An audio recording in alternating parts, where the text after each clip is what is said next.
This video contains strong language not suitable for all viewers. Viewer discretion is advised. Is Atronics the dick wizard we met Yes. before? Yes, Atronics is the dick wizard.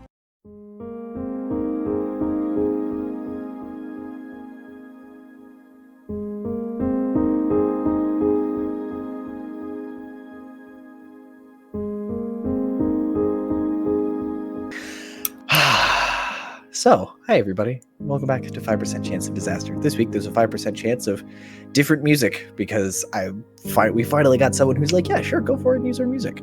This is too peaceful. Something's going down. Of course. Welcome to welcome back, Kendrick, specifically, because this is why we have the sad somber music, because Kendrick missed out on his daily dose of sadness. Did you do your homework? Me? No, Kendrick. Oh, Kendrick. Yes, Kendrick, did you do it? No. Curtis sent me a message on Discord. I was like, yo, you suck. And it was what everyone got while I was in Zach's apartment because I surprised him.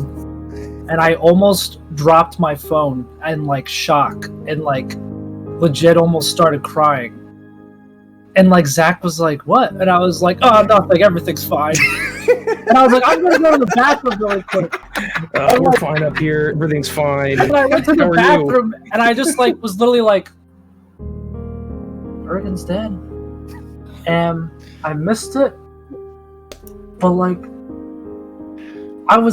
it made me sad. And I messaged Curtis, I went, fuck. Yeah, that was legitimately the first response. It was just read this whatever you want. And he's like, fuck. I think that was all of our response. Yeah. There was a lot of that. So we will open. When last we left off, quick recap. Everyone got a letter, and Lythar was the only one to receive something that looked like a large black walnut. And he went and approached the shadow that had escorted several of you into the mayor's estate, and had a quiet conversation with him, and the shadow led him away, and they disappeared out of the room. So we'll just pick up right there. This is 12 hours in the past, maybe less. But Lythar, you step through the shadow, and it's a weird sensation of it doesn't feel like you're moving, but each step you take feels like it's taking you miles. And then you pop out in the sea of stones. You're walking out from behind what looks like a pagoda. Or a gazebo, I'm sorry. You're stepping out under a gazebo. It's about 3:00 in the morning and the moon is still up. But you're not too far from where, as you're looking around and recognizing the spot, you're not too far from where you first sat down when you entered the city a few weeks ago.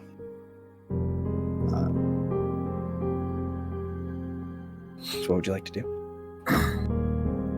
Why did you have to pick this music? Oh my god. Because it's my job. We've been in the city a couple weeks. Yeah, it's been 3 weeks. It's been a busy 3 weeks. So I'm going to slowly walk up. You said I came up from the gazebo. You're within probably the gazebo's right on the edge of the grove. Yeah, entering it. Yeah. So I'm gonna slowly walk up to the little grove of trees that I sat in front of when I first got to the city. And I'm just gonna get on my knees and have Cora sit her laying down next to me. I'm just gonna kind of look up at the trees, and I'm gonna take the walnut out of my hand, and I'm just kind of hold it in my hands like this, just not holding it up, just relax down. Mm-hmm. And I'm just gonna look at the trees and just take deep breaths and slowly close my eyes and just kind of think about everything Ergin's taught me, and the whole, he's the one who helped me get Cora, and just mourn his loss, and also just think. Okay. and as Cora settles in next to you, and she starts sitting and she's looking up at the trees, and you can hear the wind gently kind of rustling through the trees. It sounds a little quieter than it should, and the trees aren't really. They're not moving as much as you think they would for the breeze. It's just a very subdued, quiet scene.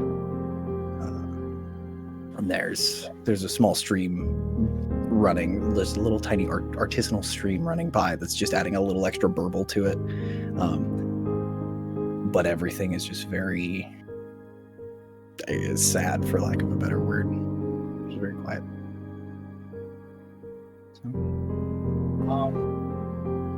I guess after I'm just kind of sitting there with my eyes closed for a little bit, thinking, I'll open my eyes and look up at the trees, and I'm assuming they're not.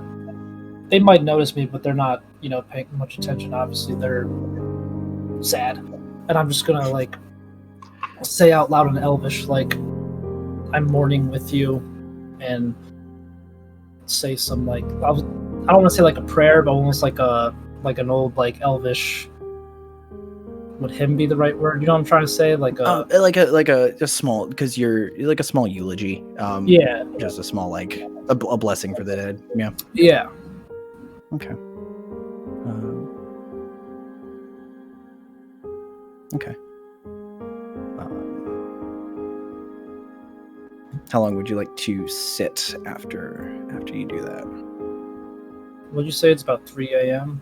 It's about 3 a.m.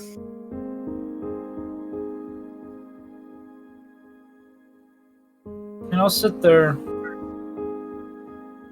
for 20, maybe 30 minutes. Okay. Just meditate. And just, Mhm. be with the trees, mourning with them, trying to give them support as well. Okay. The shadow, just as a quick note, he is still in the pagoda. Or the gazebo. He did not leave the gazebo. He's still parked back there, so you have the place to yourself.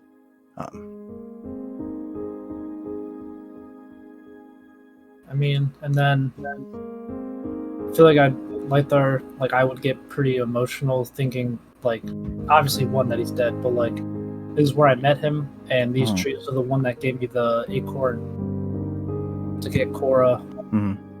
And I'm just gonna start petting her, and not gonna obviously do it hard, but I'm imagine when you're sad and you pet a dog and you kind of squeeze their fur a little bit more, not hard, but you're Ugh.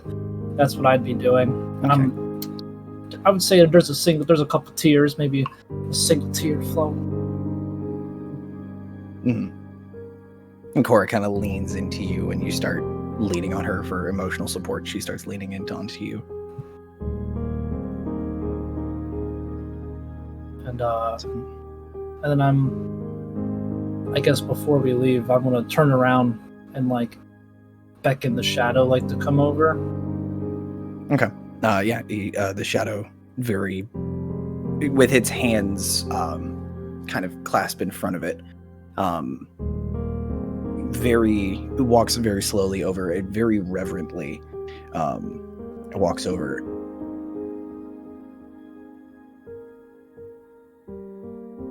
And I'm just gonna ask him, if I'm not around in the future around this city, do you promise to keep this little grove here protected forever as long as you can in his honor?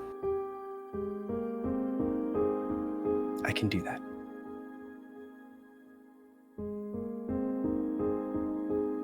What else can I help you with? I'll just I'll nod my head as in a agreement, and then I'm gonna hold out the walnut and kind of look at the trees and contemplate for a second, and then I'm gonna look at him and I'm gonna say, "Can you take me to Nildarni?" You think you catch a glimpse of a smile, just a kind of a quirked upper lip. He goes, I can, but you won't like what you find. And he turns and he gestures back to the gazebo. I'll stand up, facing the trees, and I'll just give him like a long bow, and then slowly walk away to the gazebo. When you get to the gazebo, he steps forward into the shadows, the moon shadows from the roof of this gazebo, and you two step through. And this time, it feels like you're covering more distance with each step, and it actually feels like you're covering some ground. And you step out of this patch of darkness into a clearing, and this clearing's probably 200 feet to a side, this huge square clearing. But what hits you first is the smell. It doesn't smell like the grove you just came from. It doesn't smell like grass and dirt. It smells acrid. It smells burnt. And as you're looking around, you're seeing these tall, they look like structures rimming the edge of this clearing. They look like they could be made out of stone, but the only things growing as you're walking around, you step out and you feel the ground shift beneath your feet from the wood of this gazebo to almost like a stone. And as you look down, you see that it is flat. It is just seamless, solid black stone. In some places, it looks like it's been charred. And there's the only plant life here that's growing are these tiny, scraggly, crunchy weeds that are trying to spring up through this just hard pack dirt and stone.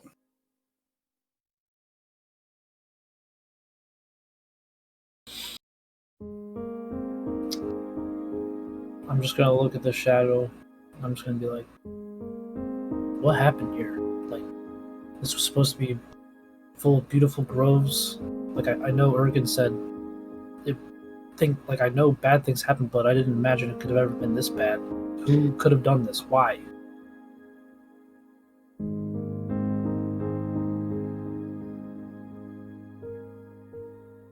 You already know his name. Firanax. Dragons.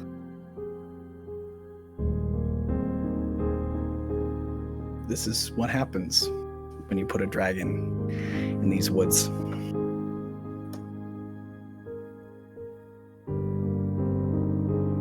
Looking around Lythar, nothing here has grown. Normally in any kind of fire, the forest grows back. It's part of how forests work. You burn away the undergrowth, you get fresh growth, you prevent bigger fires by getting smaller ones through the year. From the age of the border stone that you saw on your trip back,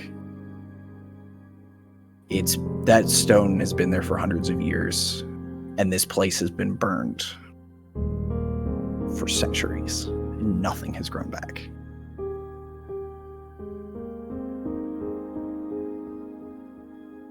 I'm just gonna take a look around and clenching my fists.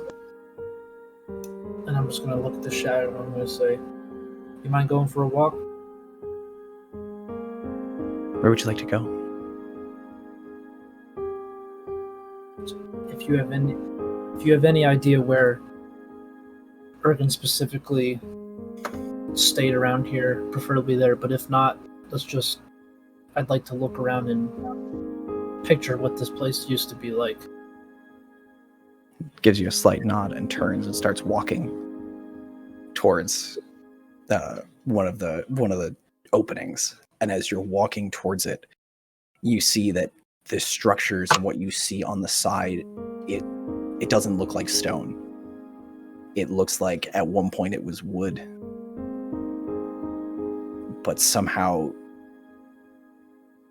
it looks like when this place burned, what didn't turn to ash was coated in the ash of everything around it.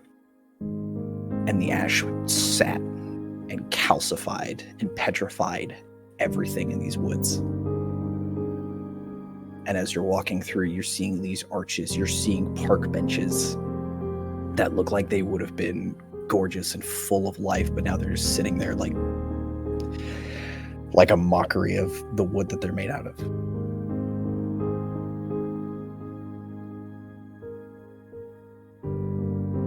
Fearnax did all of this? Him alone? Him alone? He, she? He did. All by himself.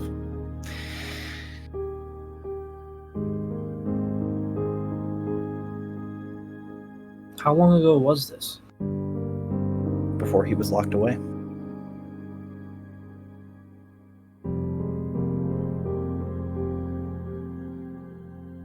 From the records that Thalia, and from your research, it's been around 300 years since he was locked up. So 300 years, this place has not regrown anything.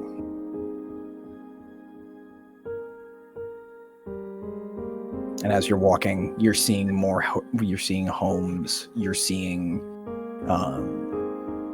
or what used to be houses, you're seeing what used to be shops with glass melted into slag that's just sitting there in what used to be the window.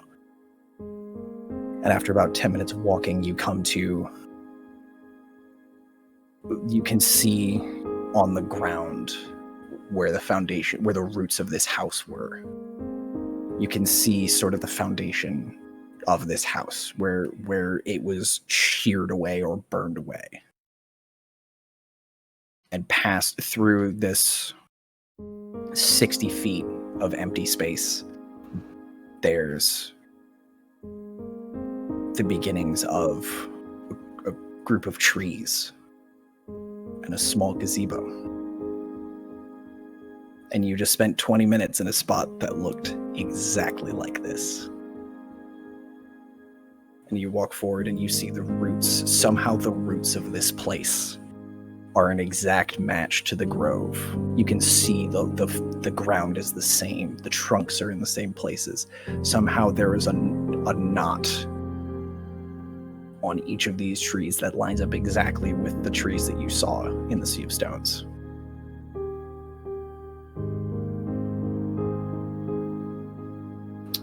I'm gonna look at the shadows. Is this an illusion? Is this part of your shadow magic, or This is real.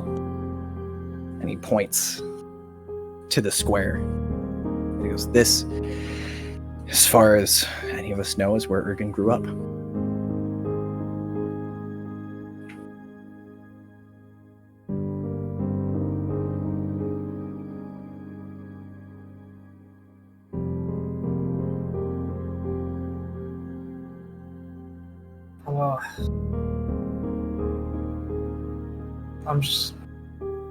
I'm gonna do the same thing I did at the other in the city. I'm gonna sit in front of the trees, but I think this time it's gonna be way more mourning and concentration, like trying to sense anything.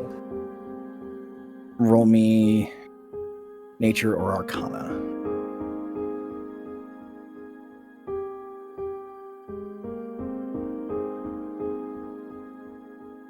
It's a nat 1, baby. But I do have inspiration. Now would be an excellent time to use that. Yeah, I'm definitely going to use that. That's much better. That's a 23. Oof. You said, what was that, 20? 23. This place is completely stone dead. There is no... In the grove, in the Sea of Stones, the trees were moving slowly. They were moving in the breeze. They felt alive. Here there is nothing. The trees don't even have leaves. They're just, some of them have been sheared off towards the top and just have bare branches that are just stone. Just petrified wood that sat here for 3 centuries.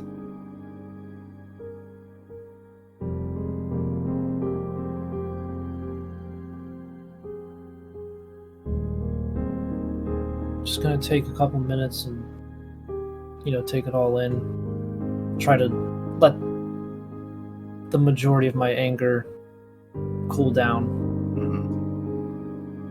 And I'm going to stand up and turn around, look at the shadow, and look at him and say, like, I will destroy Fearnax. He will not get away with this any longer.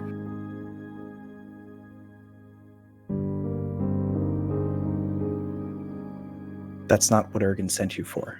But personally, I'm glad to hear it. What do you mean that's not what Ergin sent me for? And he looks down to the seed you're holding. Ah, yes. To be honest, I don't know what to do with it.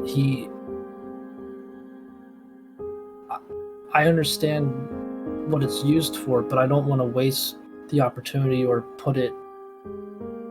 Like, my first thought was to put it here, but if everything's dead and has been dead for centuries, what if that's a waste? What if he's not?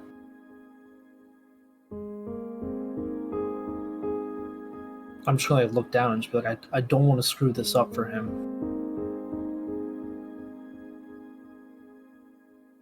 That's understandable. And he bobs his head to the seed and goes, that seed's been around for a while. It doesn't need to have a home just yet. And finding the right places is what he would want. But that is your responsibility.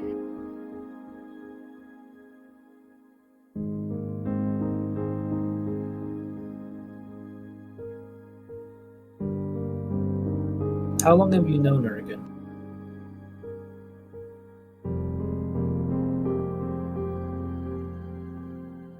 A long time.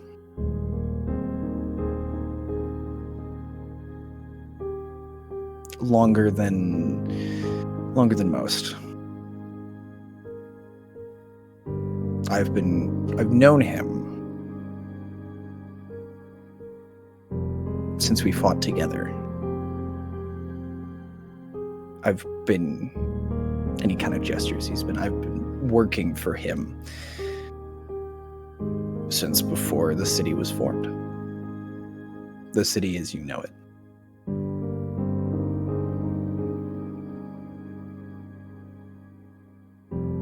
Tell me, was Ergin familiar with this shadow knowledge? He taught me everything I know.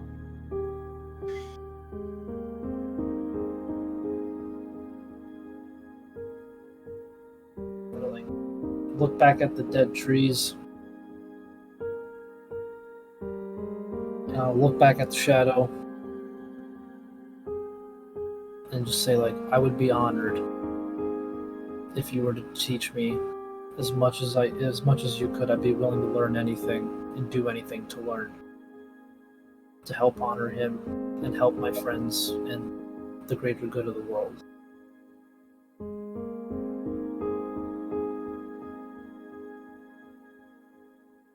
And he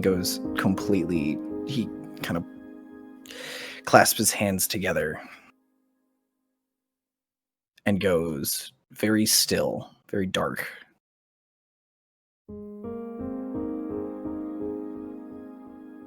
For a few moments. And then he looks up at you and goes, it won't be easy.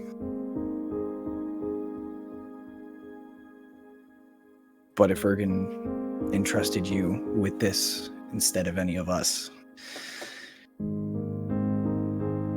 that means something. That means more than you could possibly understand.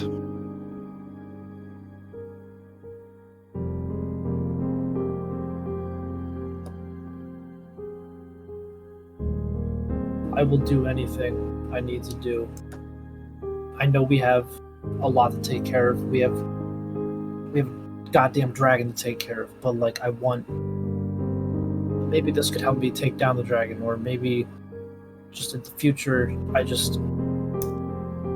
And he kind of holds up his hand. He's like, I understand your eagerness, but we live a long time. And this is not something you do quickly. Shadows do not move faster than the sun.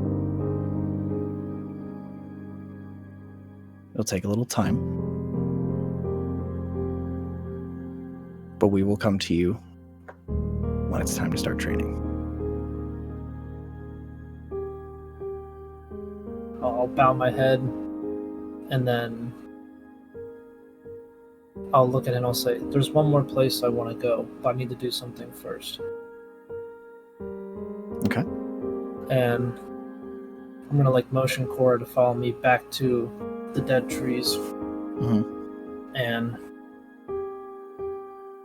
I'm going to like put my both hands on one tree, whatever I can touch. And have Cora just like sit in front of me or next to me, and I'm just gonna like do the same thing I did in the other grove, just kind of do like an Elvish eulogy thing. Okay. And just take an extra moment, and then turn back around and go up to the shadow. Where would you like to go? Have you ever heard of the city Vint? And there's you see that smile come back, and this time it's a shadowy reminder of the smile that Ergin had the last time you saw him. Just That wolfish big, toothy grin. And I'm gonna say, you know of a statue there, don't you? And he turns and gestures into the gazebo again, and you step through.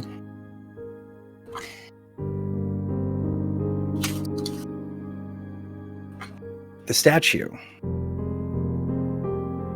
sits as close to where the statue is sitting on the edge of town. And as you step out of the shadows, the sun is beginning to rise here. Off into the east, you're seeing the pink glow of sunrise coming up over what looks like these impossibly red mountains. The sun is just coming up, and you're seeing this long white road running through this mountain pass down into the city with a river running next to it, and the pink, that incredible reddish pink, is catching on the white stone of the road and the river as it runs in. And the statue is where the road splits around it. And the statue is it's on a small plinth and sits about 4 or 5 feet high. It's a statue of a wolf with its head thrown back and howling. And from the looks of it, you can tell that on its back, where someone might sit, and the snout of this thing look like they've kind of been worn smooth from people touching it.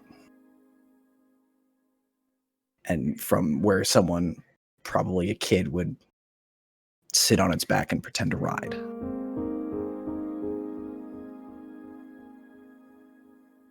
And the nose of the statue is pointed east towards that mountain pass.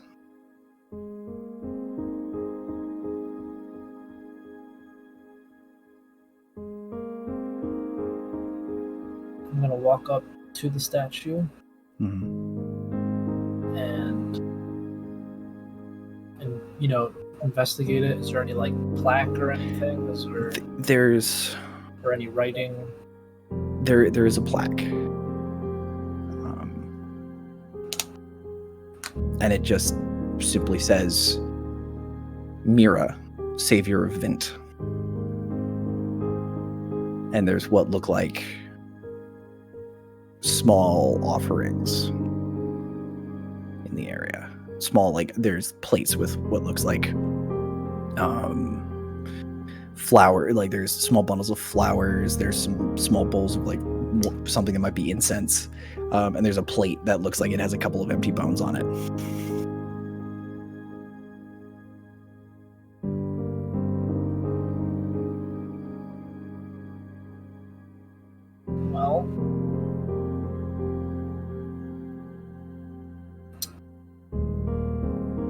upon reading the statue, I think I'm gonna fall to my knees, kind of like in shock, because what I was told seems to be true,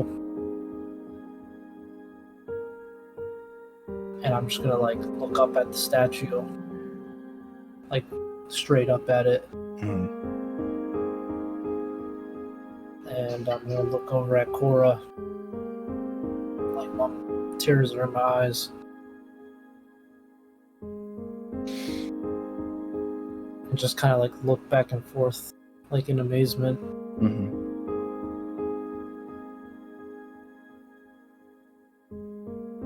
And Cora sort of paces around the entirety of the statue and then crawls up onto where the front feet are placed on the plinth. And she does that dog thing where she spins in a circle 3 times and lays down.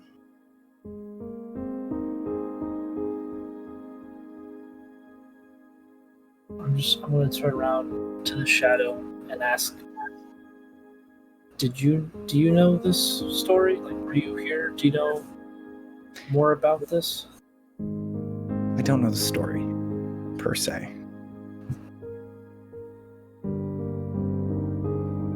But Ergin asked me to do some looking.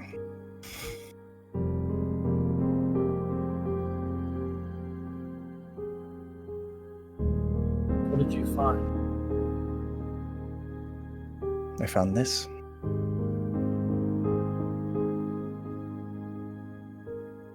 He looks down where it says Savior of Vint.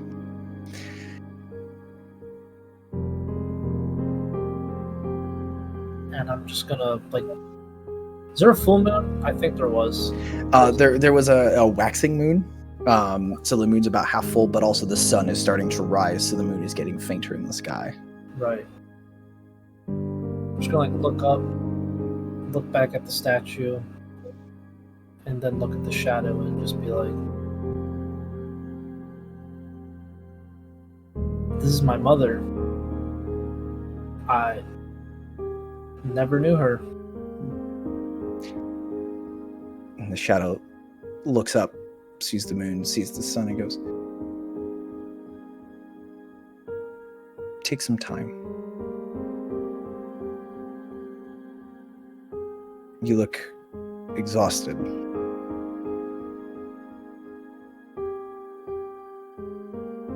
I will come back and I'll let you spend some time. I'll get you when you're ready. Thank you for everything you've done for me. He won't be thanking me when the training starts, but I appreciate it. And he gives you a very formal bow, and then steps back into the tree line and leaves you and Cora there. Cora appears to have already fallen asleep. Is there room for me to lay with her on like the front of that? Not lay with her, but you could easily like lean up against the plinth and use her head as a pillow, or use her as a pillow. Yeah, that's what Pretty comfortably. I want to do that. Okay. As you settle in, lean back, and start to fall asleep, you hear the wind pick up.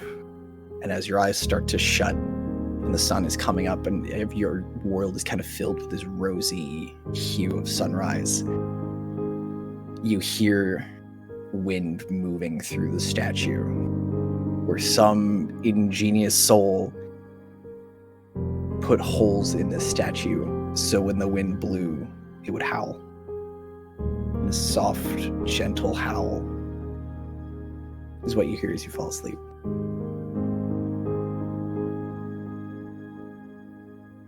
So, we flash forward 6 hours. The long rest is complete.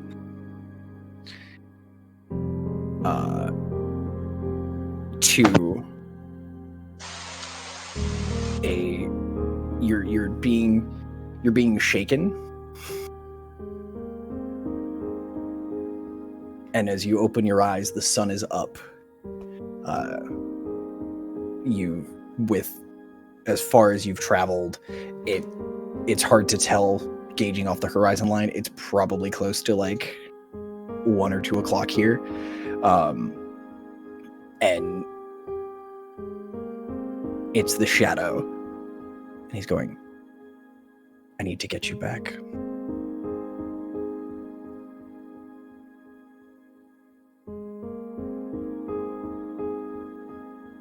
I understand. We can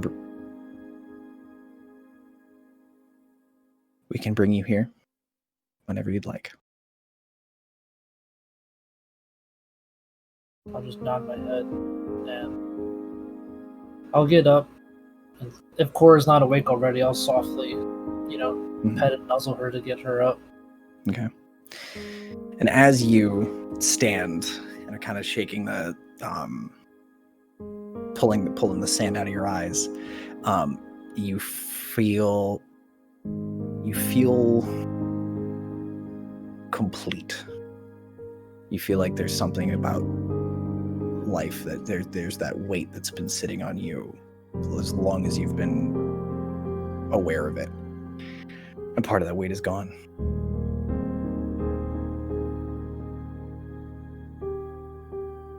And there, you look around and you see a couple of people looking at you as they're going about their business, but no one seems to have bothered you during your nap. And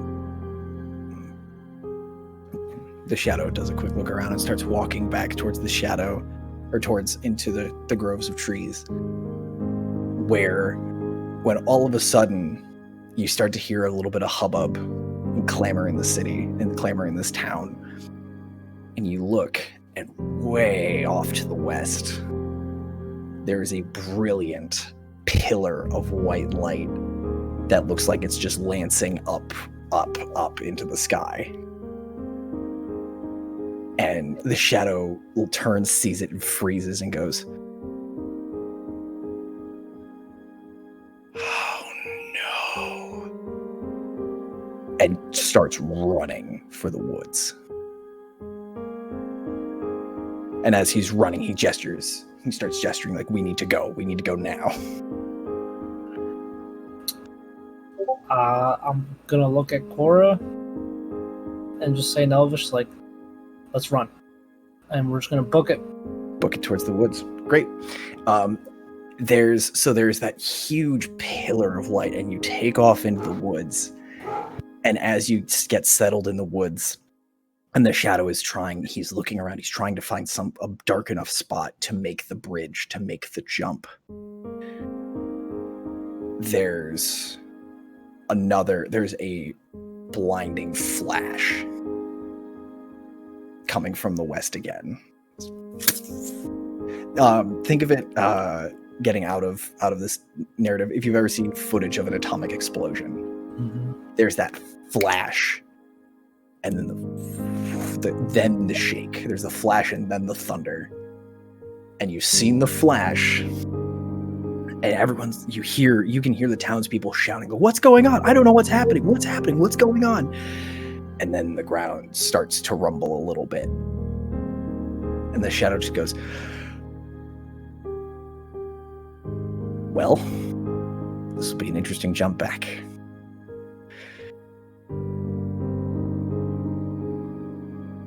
Be ready.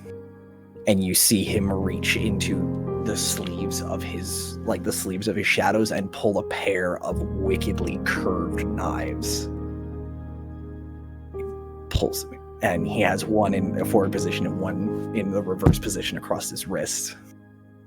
And he looks to you. Are you ready? Yes. Okay. And he finds it's almost too small. It looks like a little opening in the root system of a tree. And he goes and he steps and kind of pitches forward like he stepped off the edge of a diving board. And just woof. And you see, as he falls, the space opens up for you to fall in as well. I fall in. Okay. Cora's right behind you. She's right next to you.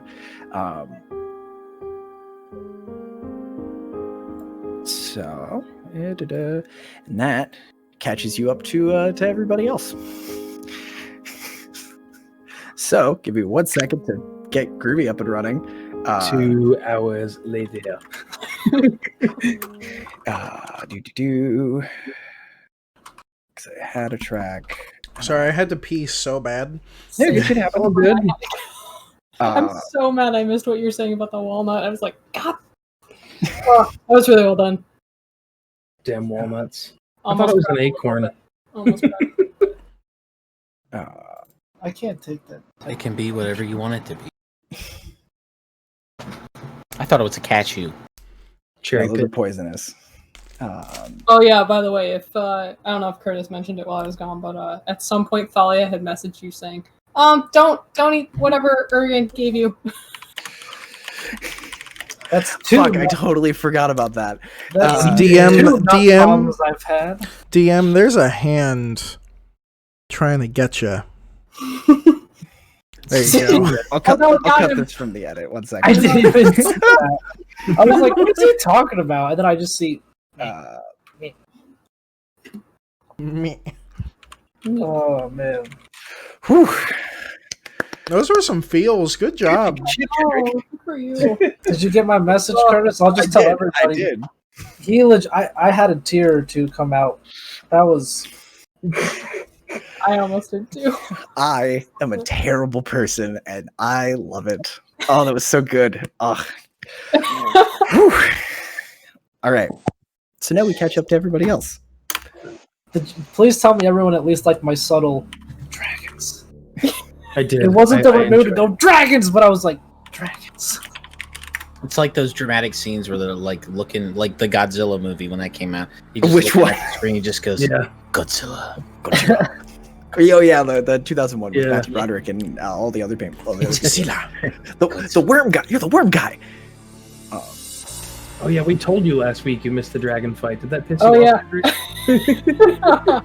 Yeah, DP was like, "You missed the dragon fight," and I was like, I told him to say it. "I really think that's sarcasm, but I hope it is." Oh my god! So, Lythar, as you and the shadow tumble through, you reappear in what looks like a closet, which is kind of unusual. But Are you as in you my step closet? out of the shadow, Trapped in the closet. the shadow flings the door open and takes a step forward and then pulls back because it is like noonday sun is beating down, and he pulls his foot in and he's kind of rubbing at his leg, and you see that like his leg looks thinner and wavier than it did before, and he's like, well, didn't think that went through. That's fine. I think your friends are nearby. But you might want to go find them and find out what the hell that was about. I'll do some looking on my end. But and he sheathes the one dagger. It doesn't look like he puts it anywhere. It just looks like it melds back into him. And he just holds out his hand to you and goes, "Good luck. We'll be in touch." And I grab his hand. Thank Give him you. a good shake. Like the The forearm. Okay. or whatever he wants. Okay. Well, Because you've seen like Ronan and Lamy do that, and I feel like that's something Lythar would be like, yeah, like I can see him doing that. So he does that, and he kind of like is a little taken aback by it, but he extends his hand and finishes the handshake. And he's like, "We'll be in touch." And then he just takes a quick step back and just molts back into the shadow. Outside the door, you are seeing a large assembly of what look like shields of the saint, all kneeling inside a massive crater. And you're seeing a wizard who looks like Atronix running around with a notepad, and you see Maury and Ed and Frank running around also with notepads, and everyone's taking notes, and you see Lamy kneeling in the center of this crater. and you see the rest of your party kind of scattered around, either not in the center of the crater, but near the edge of the crater or off to the side. Everybody else, you all see Lythar basically pop his way out of a broom closet that had an exterior door. Did the side group make it back to this crater? Or were we on our way still? We can have you guys arriving at the same time Lythar does, just for the sake of like, hooray, everyone's together again. So, yeah, this is the first time you guys have seen Lythar in like 12 hours or so, a little less, like closer to 10.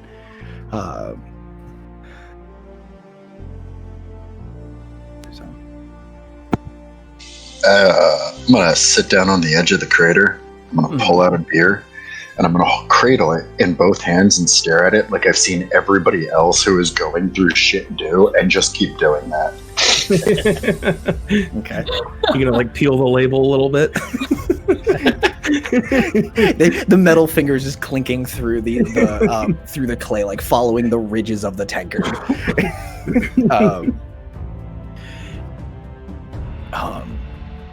Okay, what's everybody else doing? I mean, I guess I'll walk towards the crater. I mean, I'm meditating. I'm doing my thing. Yeah, you're zenning out. I don't even know where I am or who I am right now. I'll take a couple steps into the crater and just wait for Atronics. Okay. Lythar, as you're walking towards this crater, it's the same feeling you had. It's that same feeling of like sanctity and reverence you felt in the grove. This is overpowering. This is like, I think I described it last week as like 9 holy sites stacked on top of each other. Like, it is palpable goodness and order and law in this. Whatever happened in this blast zone, it was good. Where's Keelik? Keelik is nearby. Keelik is standing with Thrall. I'm gonna walk up specifically to them. Okay. And just gonna walk up. Am I coming from behind them, I guess? Or like... You're coming from behind them. You're actually walking through what looks like a destroyed gate that looks like the doors were blown off from the inside. So I'll be like, like right behind them, and I'm just gonna be like, what happened here? You're behind Thrall and Keelik right now? Yeah. Okay.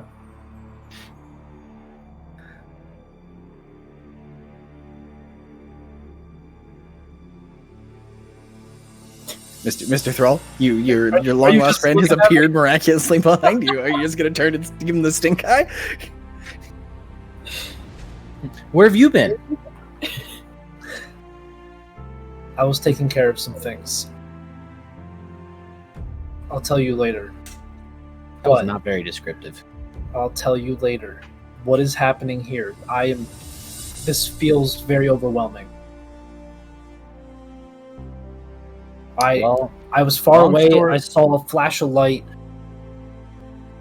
Long story Basically, short, now I'm here. Robbie has touched God. I'm just gonna go. Robbie. What can't that man do? Keelik, is this true? From what he tells it, to be fair, I'm inclined to trust him because I've never seen. I mean, probably.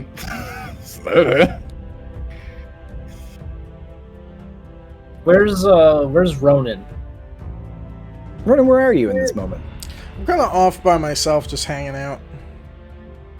So you walk back with Robbie and Thalia, and you're taking a couple of steps. Okay. I guess I'll walk up to them and be like, "What's happening?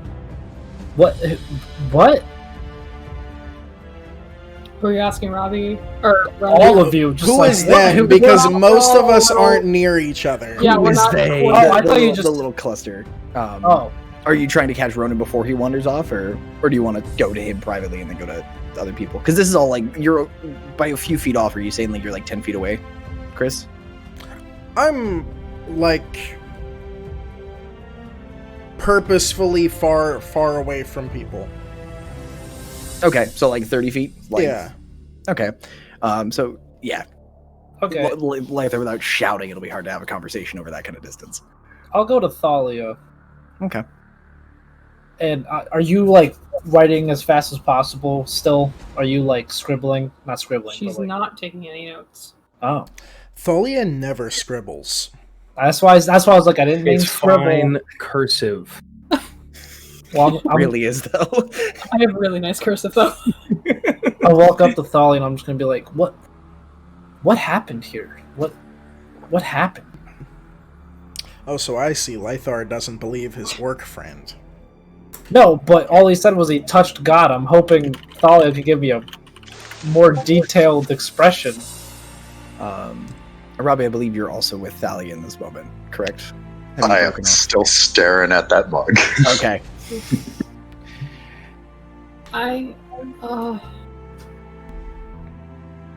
Did you finish what Ergin sent you to do?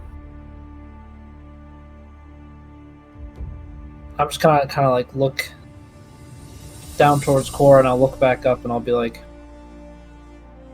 I started it.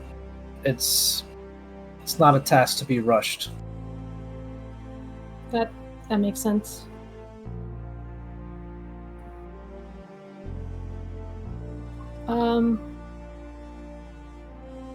Yeah. It's complicated. Thrall tried to say, you know, our guy Robbie over here touched God. Did he touch the Primus? Like, that's his God, right? In a way. Yeah. Did he explode? I see him over there. He seems to be okay. As a quick point of Robbie is half of Robbie's duster is this pure silvery white in almost a perfect split. He's like half Gandalf the white, half Gandalf the gray. A little more Two-Face as far as like that perfect vertical slit. But yes, definitely like he's that merger of his dust. Yeah, his duster is now like this shiny metallic white. So as I'm like, did he explode? What did he do?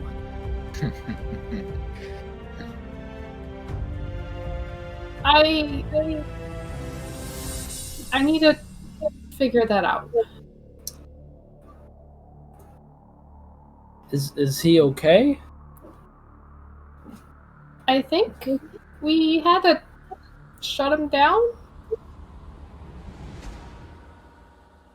Shut him. Should I try to talk to him or leave him? Maybe. I've never seen him like this, and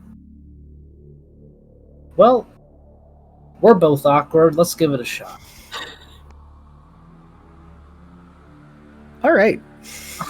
I think that's a t-shirt if we were to make. Okay.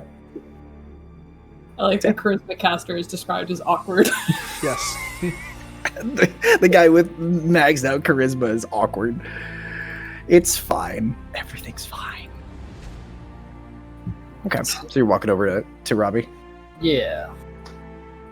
Thalia's gonna first just check and see what Atronics is doing before going anywhere. Atronics has stopped writing notes. He still has his notebook and pen, but he's stopped scribbling, and now he's just walking. He's pacing around in a spiral, getting closer and closer to the center where Lami is kneeling. Can I catch his eye for a second? Just to nod to let him know I'm here, and yeah. Let me roll for him real quick. He crit. Great. So he's walking, and you kind of like do one of these, and he looks over and sees your nod, and you hear a quick blip, and he's like, "Oh, I have a lot of questions, but those can wait. I need to deal with this. This is a lot, if you can't imagine." I'll be here whenever you're ready. Keep an eye on the robot, please. Don't tell him I said that. As he picks up his pen and goes back. Alright, and then I'll follow Lythar over to... Okay. While you guys are walking over, let's check in on our meditating dragon boy and our in a bizarre twist of fate, the dragon's not brooding, the barbarian is. So what are you two up to? Who's two? You two, Lami and Ronan, the meat sacks. Oh, I'm doing my meditating thing. I am full zen. I'm not paying attention to anything around me. Okay. Because I know you had kicked me some of the meditating stuff. Do you want to go into that now, or do you want to just keep that? We can do that now. You want to do that now? You can do a little bit of that. Yeah. You want to do this? You want to do some of that now? Do you want me to do some of that now, or do you want to stop some of that? When do you want to stop some of that? Pick what you want. Jesus. This is super. That was a lot of words. What a seamless execution. Or Josh, if you want to pick what parts you're doing, I can do Ronan first. I mean, let's just do the beginning part where I'm all like flamey and stuff. Flamey-o, Hotman. Okay, so yeah, take it away, friend. Oh, you want me to do it? Yeah, it's your meditation. I hate it. I have to read. Okay, I can. If you want to literally just do the questions that you asked. No. I'm doing the beginning part. All right. I'm doing the beginning part. Sorry for my rambling. So I'm sitting as still as possible, trying to ignore everything around me. With every passing moment, my ears start to ring louder and louder until all I hear is complete silence. Eyes closed, just kind of, sitting. I'm almost like lotus-y position, like cross-legged on the ground. And as I'm breathing, the cracks and crevices of this massive crater that I've created, or helped create, they seem to breathe as well. With every inhale, they go dark, and every time I exhale, they have this strong blue flame shooting out of them. And then it goes on for several minutes until I am completely engulfed in these flames, and they do not go away. They just stay, and they're bright and blue, and I'm in the middle of them. Is that good? Want me to go farther? Is that do share as much as you'd like, because this was, when you said this to me, I thought it was lovely. So in this specific time and space, I truly feel connected to Miss Blue Dragon bitch, Bahamut, as if the thoughts flowing through from my mind are being conveyed instantaneously. And that's where I'll stop that. We'll go into those questions later. Okay. So Lami is in a state of meditative prayer that you've never seen him in before. And it's almost, you're seeing the same expression on his face that you're seeing from the shields of the saint, who are still on their knees with their weapons planted in the ground, praying as well. They've shifted and are praying in one voice, in a language that none of you have heard before. It's an that's fucky. It's an old language, an old dead language. Is it deep speech? No. Is it infernal? No, none of you have heard it before, and none of you know how to speak it. I just said I couldn't hear anybody anyway. So yeah, what are you doing? But it sounds like an old prayer. But the way they're almost singing it, it's singing more like a hymn, and like they are absolutely in awe of what the hell has happened here. As is everyone else, they're just a little more vocal and crusadery about it. Ronan, what are you up to, my friend? Is there a manhole cover nearby? Besides the one that you yeeted last episode? Yes. You can go get that one. Maury and Ed and Frank are currently standing around it. I'm looking for like a manhole, not a manhole cover. What are you doing? There's the one where you and Thalia came from is the closest one that you know of. Otherwise, I would need a perception check to take a peek for it. That is... Do I have anything for perception? No, that's a 13. Bom, bom, bom. doing a quick peek around, there's nothing really visible from where you're standing. There's no other ones, but you do know where the one is that you came from, where Thalia found the dumping ground for all the accoutrements and clothing of the missing people. I'll go towards that. Okay. Just trekking your way over there. So Lythar, as you and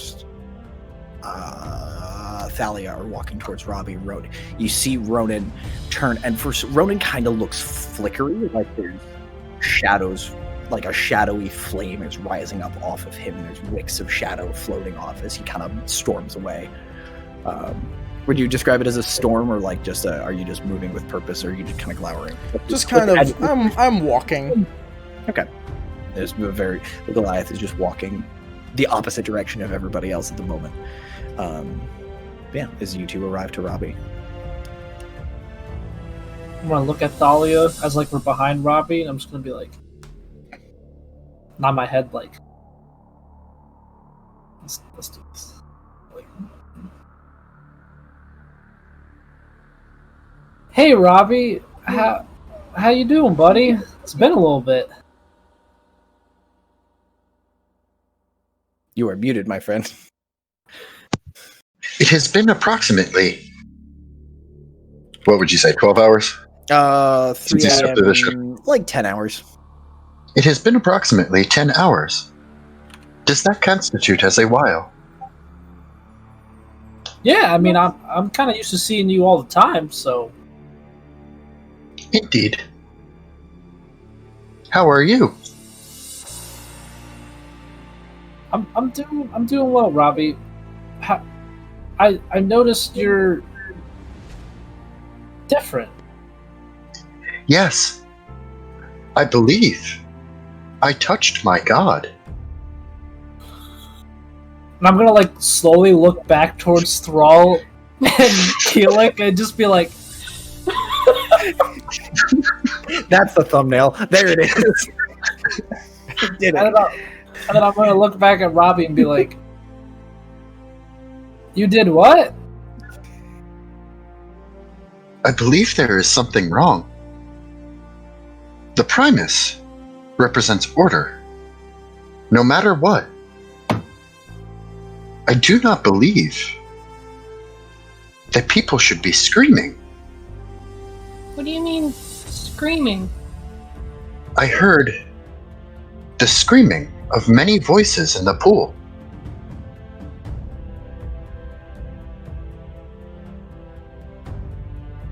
Something is wrong.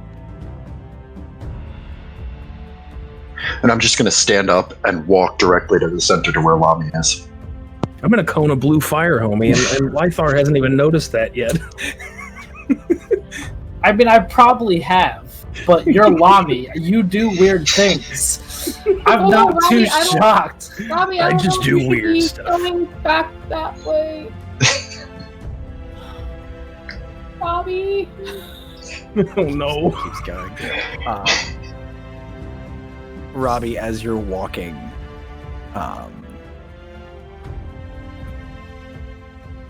Atronics is taking his notes in front of you and sees you coming. And he looks up. He goes, "Hello, friend." Hello. I am Robbie. And I just walked past him. Okay.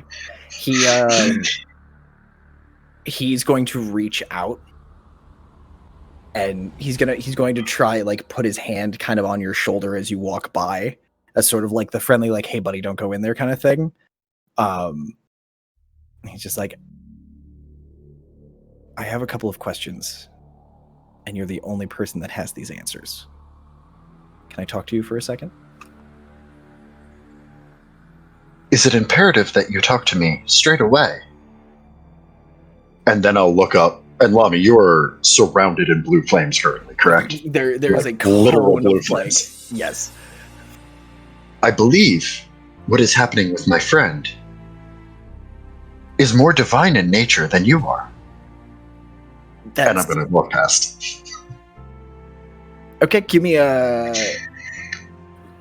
He's going to try and hold you, so we're going to do a contested strength check. The Archmage versus the robot. Oh, Who no. wins this check? Who can Eldritch blast the other one faster? I can thunderstep. Yes, in the crater that we've already made a crater in. It's a turducken of craters. This is what It I do in is my life. a 16 total. Cool. So you feel him kind of push, and it's nothing. You're honestly able to like push through, and then you put pressure against the shoulder, and then you step to the side, and all of his pressure, all of his resistance goes forward, and you sneak past him. He catches himself. He does not go face first into the holy dirt, but it's a very undignified stumble, and he's like, he stumbles and he looks and he runs and he goes, Thalia, what is he doing? Oh, no. I told you to keep an eye on him. I was trying. I'm sorry. What did he tell you? That whatever your Dragonborn shield is doing is more divine than I am, which I'm not going to argue because look at this fucking place. I just don't want him to melt is really my big question. Also, I need to talk to you about that access code, but we can talk about that later.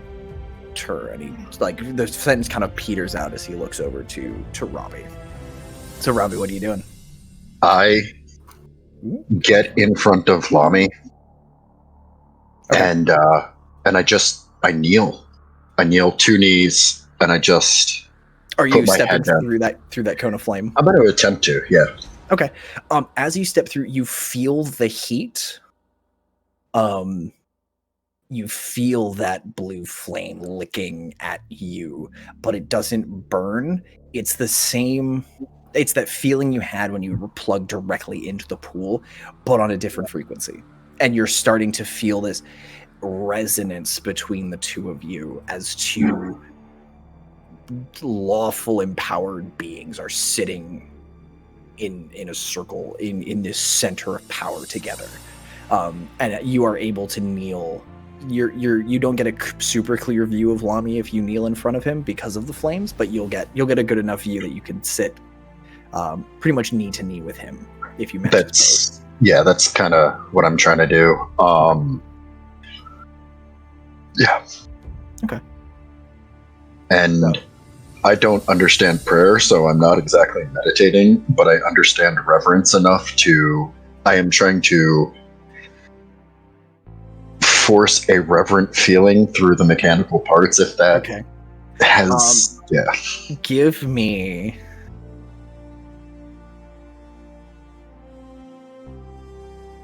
a charisma check, because Lami's a charisma caster, so give me a charisma check with advantage. You're like a plus 19 to your charisma, you're fine. Yeah, I know. We're both charisma casters. That is a 23. Perfect. So as you're sitting there, you're not sure if it's because of this incredible firestorm you're sitting in, but it seems almost easy to fall into this state of you're not forcing any input. So whatever input you have, you hear that same ringing escalate, and then hit the upper frequencies and then fade out. Like the ringing, this weird pulsing ringing noise, like the tinnitus on steroids, just rings, and then keeps increasing till it fades out like a dog whistle. And you're sitting there and you're seeing Lami's breath lining up with the rise and fall of this blue flame and these cracks in the ground. And it's very easy to fall into the same reverent state. And as you do, you actually see almost through the flames. You see Lami clearly, and the rest of you outside, you see the flames around Lami extend out and encompass Robbie. And actually, there's now a white string of flame in with the blue. sort of You bastard! enveloping You them. changed my flame color. Your flame is still there. There's just white running with it. The two of you. Someone are else get in here. I want to see if we can get some purple. blending together. All right, yeah, spend the half angle. Let's go. Everyone dives in. Disaster happens. Everybody hold hands and go in. Let's see what happens. Dancing contest. Let's go. Let's go. Lythar, you're Star-Lord. Congrats. So Ronan, you Yes. found the manhole. What would you like to do? I want to go down the manhole. Okay. You go down the manhole. It's a little snug because it's made for humans, not Goliaths. But Not glass. Okay. So all the stuff is down there? there's still a decent. Thalia, what did you leave behind? I grabbed everything of the Brotherhood. Okay, so you're seeing a few. You're seeing like some cast off clothing, some from like nobility and some from, regular street folk. Some that looks like it hasn't been washed in 6 months. You're seeing coin purses. You're seeing some smaller things. You actually, you do see what looks like a metal flask with some writing in Celestial on it. That's like, it was somehow like tucked away inside another like wrapped bag, and kind of as you're kicking through some stuff, it kind of like. Whoop. I'm gonna take that. Okay. Or is there any sign of ratmen? Give me perception. Plus are you doing, 0, John Wick right 16. 16. You gonna go John Wick some rat men? You. Nothing fresh. You do see what looks like claw marks as actually on the rungs leading down into the sewer, and then there's a small hole that looks like it has some scratches and some claw marks as something crawled either in or out. Not recently. Not recently. No. Okay. And is this like a tube sewer? Does it go like... This is, it looks kind of like a runoff point where water flows down, but it's mostly like that smaller tunnel pipes through into the main system. This is sort of a backflow point, though, and from looking around, it doesn't look like most of the time people would go here. This looks like it looks like a perfect place to dump stuff, because that hole is too small for most humans, let alone you, to fit through. And so it looks like if there's heavy rains, it backfills and it floods a little bit. This gives it a place to either access the flooded portion or to just back up so it doesn't flood. Okay. And you have poop all over the city. All over. Poop City. Poop City, round 3. Oh, that sounds like full of shit. Okay. I guess I'll climb out. Okay. And you have the doodah. Yes. Okay. I named it Flask Thingy. Yeah, Nice. silver drinking flask with celestial writing on it. That's way too much be to write specific. down. Correct. Okay. I got you. Okay. So, let's see what else is happening. Thrall, are you just watching the shenanigans happen Yeah, I'm standing next to Keelik. next to Keelik? Yeah. Okay. Unless Keelik moved. Keelik is not moved. Keelik is by your side. As this flaming thing kind of starts to encircle, he just kind of he's leaning on the glaive a little bit more casually, just kind of propped his weight on it. He goes,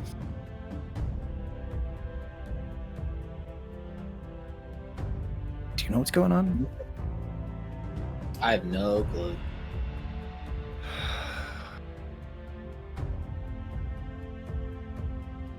Why did I? Well, it hasn't been boring. I'll tell you that much. Indeed, it has not been.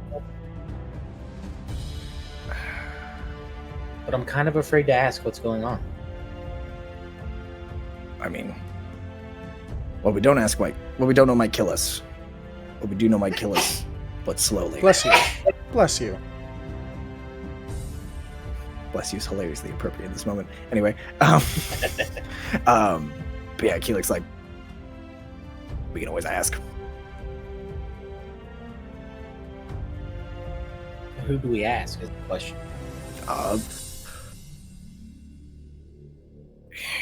Well, we wait until someone who looks like they're in charge is done either. And he's like, they're praying, and he's mad.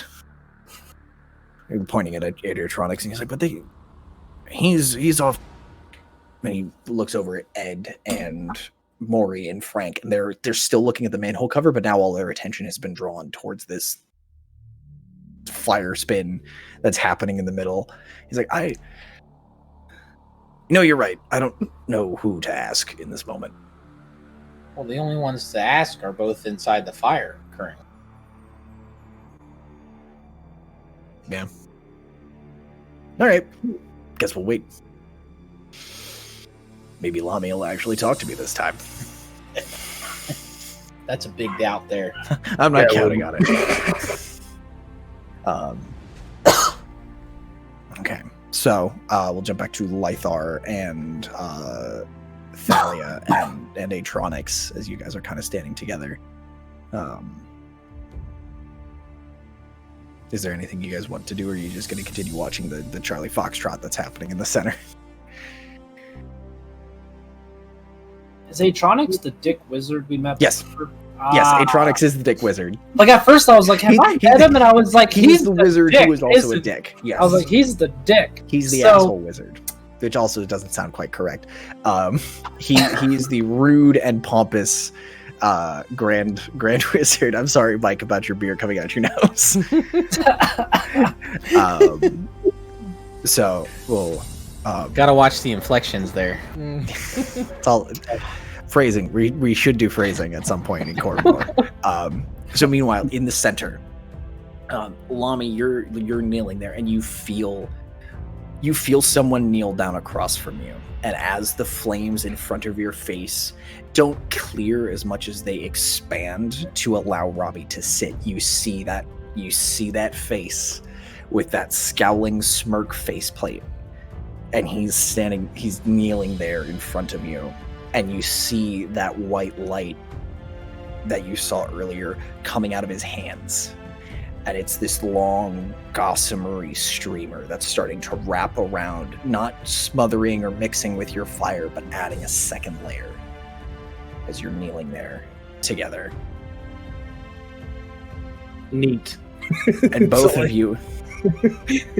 Sorry, what were you saying? That's all I have to say about it is neat. Neat. Real fucking neato.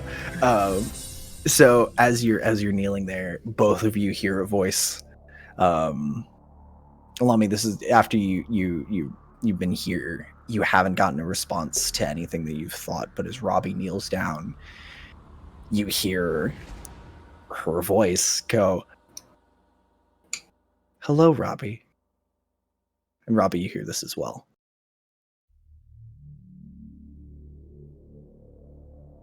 You're muted, my friends. He's shocked, speechless. Every time. Hello. Do you know who I am? I believe you are the patron of my friend. In a sense. Not in as such as the Primus is bestowed gifts upon you.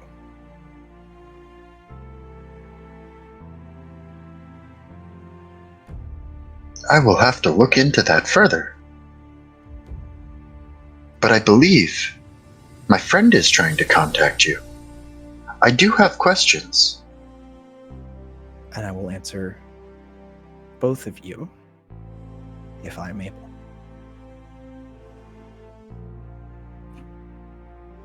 I believe you should address your ward before you address an outsider?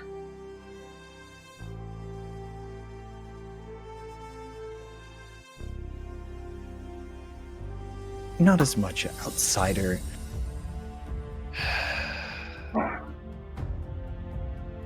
Sometimes we all need a little guidance.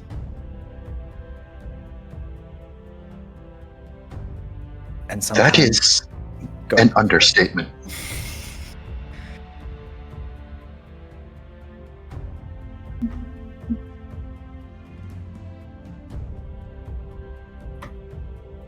To answer your question, Lami, All of them? your first one. Hmm.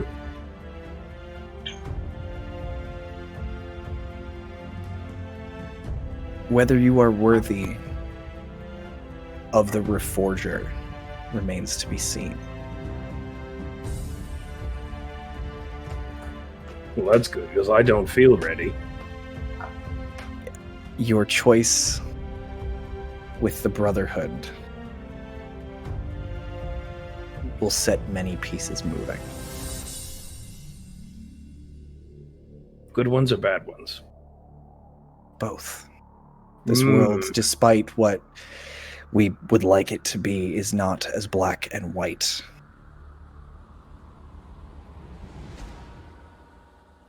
If you break the Brotherhood, you must forge them yourself.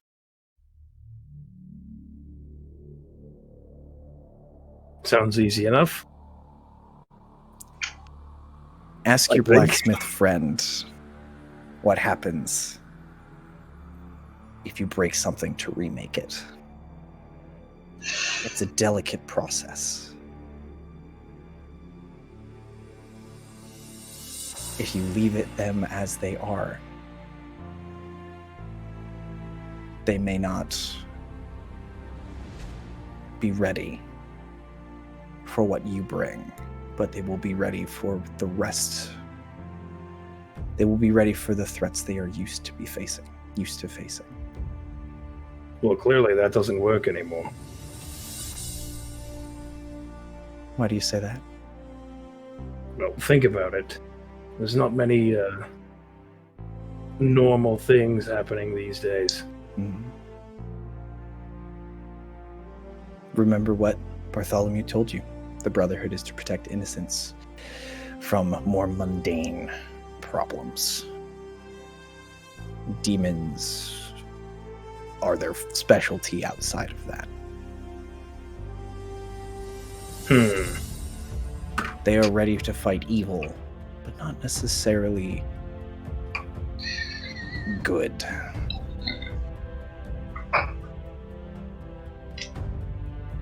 So I should leave them alone.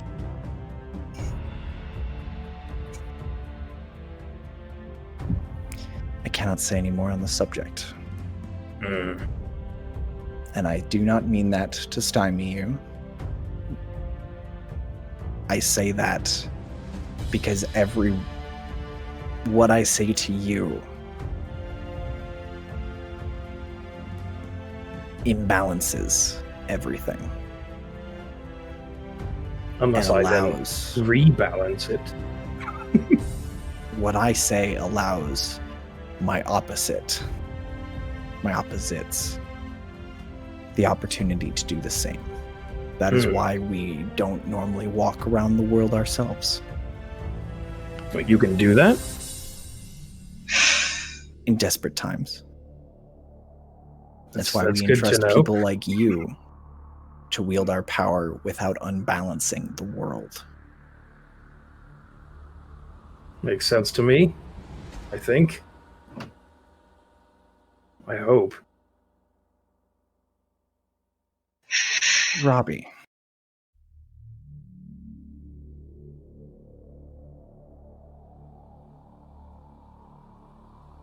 How can I assist? I cannot speak for the Primus, but I can... I believe that I have two very important questions. For someone of a divine nature. The first, if shut off or shut down is tantamount to death, why did I not experience what is called an afterlife until this third time?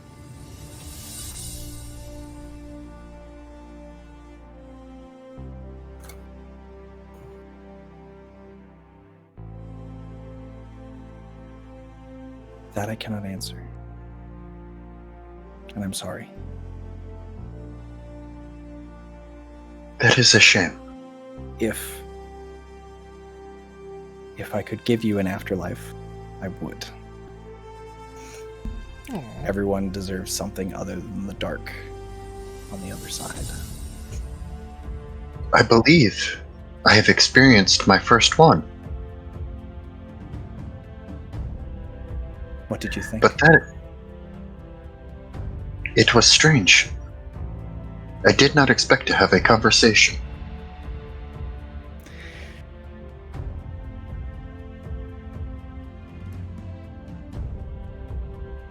If you will. My second question. If the Primus is on a level of law and order, if I touched him, why were they screaming?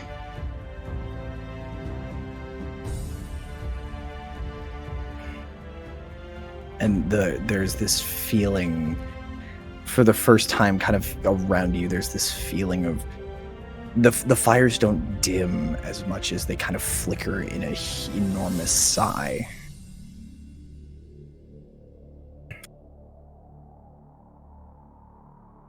The screams are from those who are not ready or who are unwilling to be given to the Primus.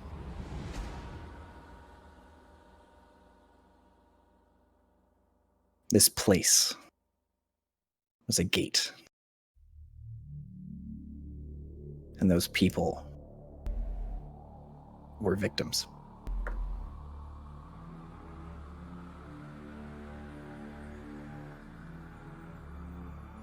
Thank you. Thank you. I've never thought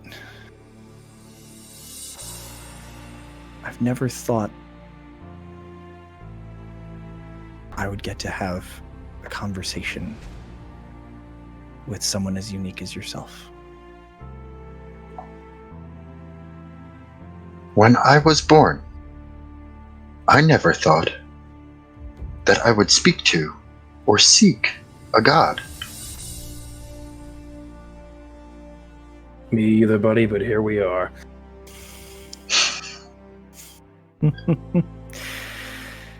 Well,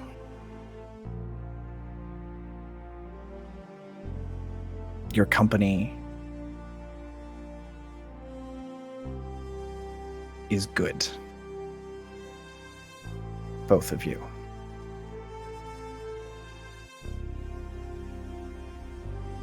You will need humor and good steel, no matter what choices are made.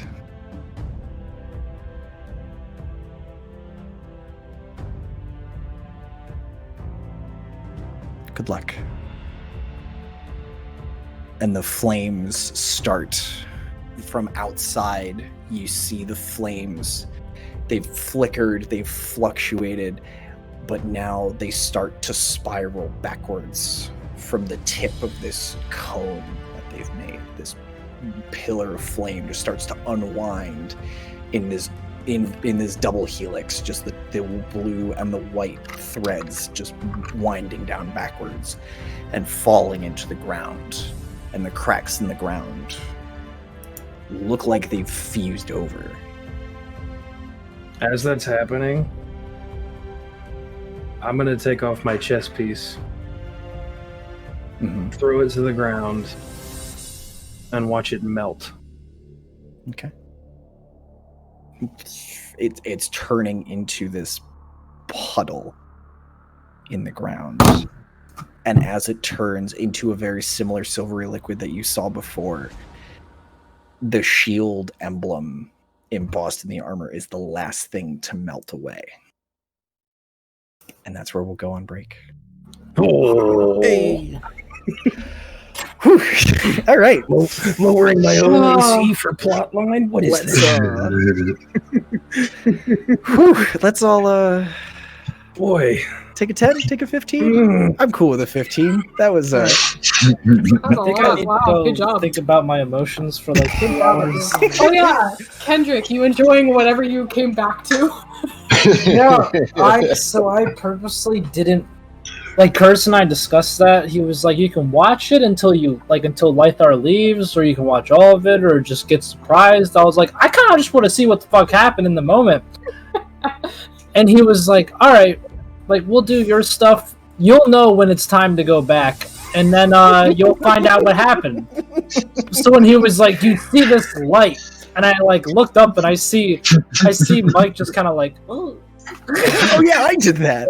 And I'm like, uh-oh, okay, something did happen. I just love. So the real answer to my question is no, you didn't do your homework, but for a good reason. Exactly. It was discussed. He's been given an extension on his homework because, goddamn, that was like. When we were doing when we were talking through it, I was like, "So Lythar, where are you taking your long rest? Because that's very important. I need to know these things." And he's like, "I guess here," and I was like, "Perfect, awesome, great, like it, love it, want some more of it." Yeah. Curtis, that was so much fun, and literally as soon like that whole thing was not like it was like we talked about it, but it was not like this is exactly what's gonna happen. I was like, I'm gonna go with it. Just like let's have a roadmap. Like I knew the 3 places we were gonna go, but I was like, I'm really nervous. But like, yeah, and like right before the session started, he was like, "Are you ready?" And I was like, "I feel like I'm about to audition for a fucking movie scene. Why am I so nervous for this?" Yep. Welcome to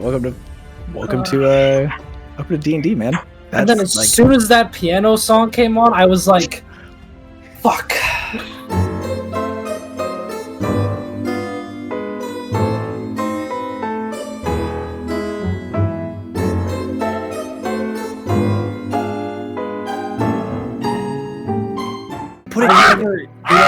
I'm gonna have to Are you watch this. standing on your chair? Yeah.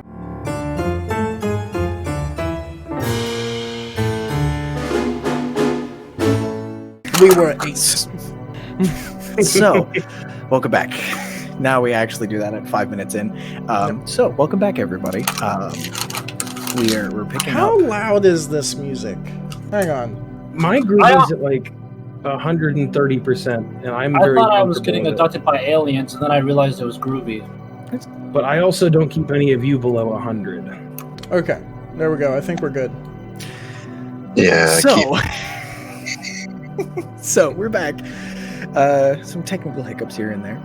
Here we go again. We're back. We left off with Lamy hucking his chess piece onto the heated ground where he and Robbie had been kneeling in conversations with the great blue beastie dragon, and we left with the chess piece melting away into liquid steel slag on the ground. So all of you have seen this incredible display of raw power, both from Robbie and from Lamy, doing something that none of you have even heard of before. I'm gonna take my cape, my blue cape that hung on that chest plate. Mm-hmm. I'm gonna wrap it around myself, kind of like a half tunic, almost like a monk. Okay. Oh no. As we stand up from the kneeling position, I'm just gonna put my hand on Lamy's arm and look up into his eyes and just thank you. You're welcome, Robbie. Feel free to visit anytime, I suppose. I have a feeling your patron will be much more responsive than mine. Yours doesn't really tend to say much, does it?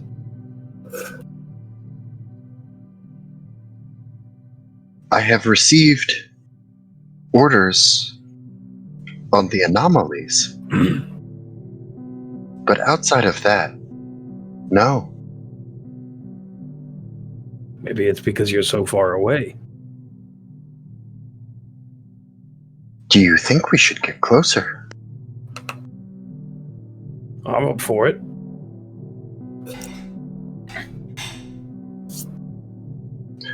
I am formulating a theory.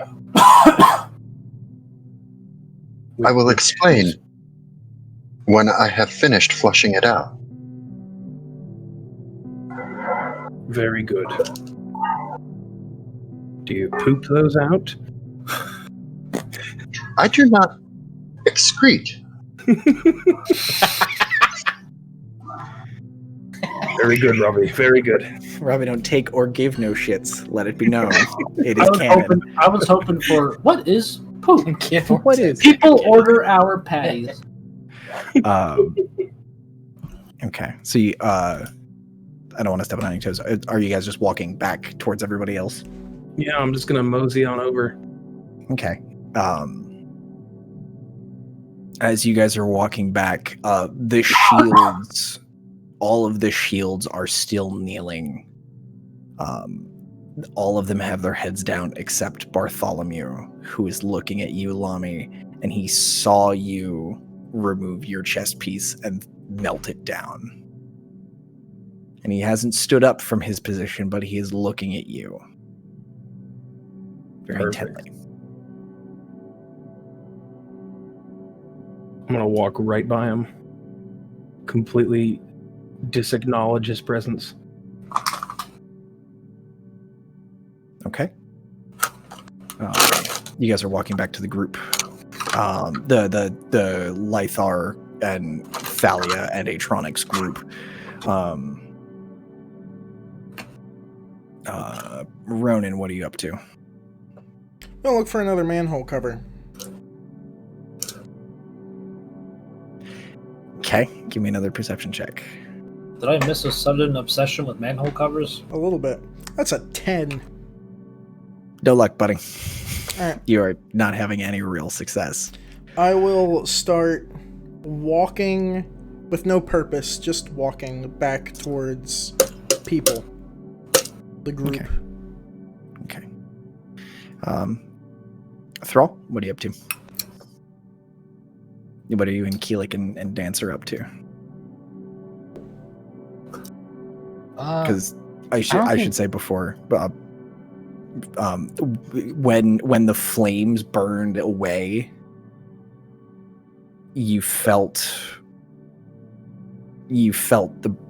Dancer watching alongside you, just very quietly watching this entire display happen. And it's not that the entity is controlling you, it just feels like there's that they're looking out the window with you at what just happened. Can I ask her if she knows what's going on? I'm not entirely sure, but I feel like it has something to do with, well, them. It's not a great answer. Frankly, this is not my area of expertise at all. Maybe we should go ask them.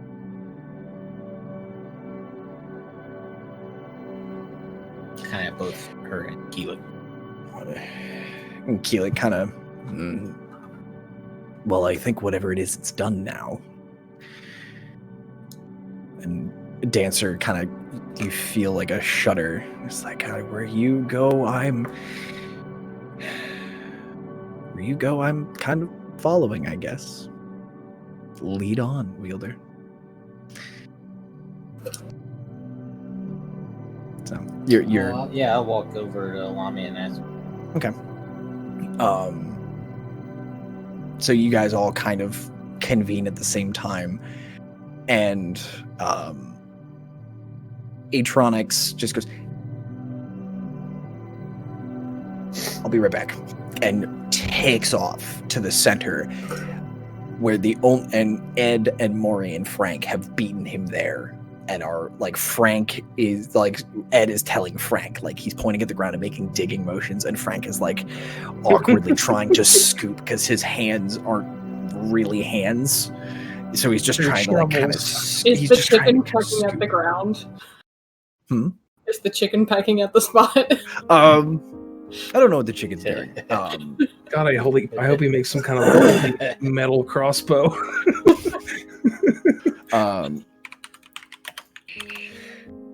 Oh, not the music again. Sorry. Holy bullets! Holy bullets! Come on. I want him to make a small trebuchet where he uses the chicken to absorb energy and then hurls it with the trebuchet. Please don't turn Well, they'd this still into a win kinetic. because that is the superior siege weapon. Anyway, so yeah, they're over there and they're trying to do something with they're trying to figure out what the hell just happened and why there was an enormous pillar of doom and fire, of literally holy fire that just came out of the ground and was causing a ruckus. Yeah, you guys are all kind of standing together. So yeah, take it away.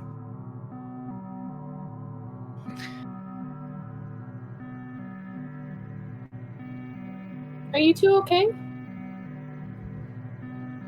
I'm not sure if okay is the word I would use. You're not burned though, right? I didn't think the fire would hurt you being a dragonborn, but Oh, I feel very good, very fine. Okay. What about you, Robbie?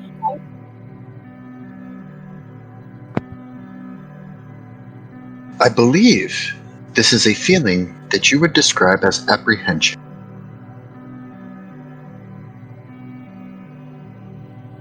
How so?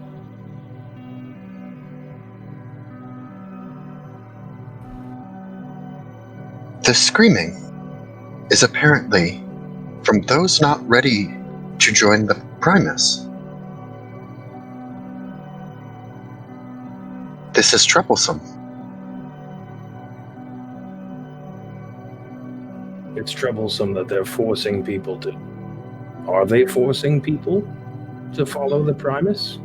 If the information that I have put together is correct, then a group calling themselves En Machina is in fact forcing people to join the Primus.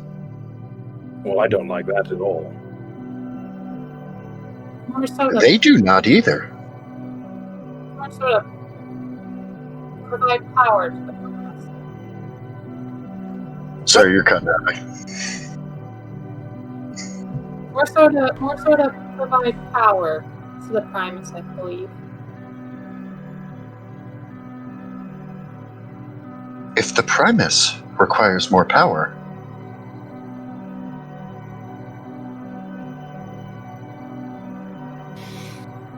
I will need to think on this. It's probably a good idea.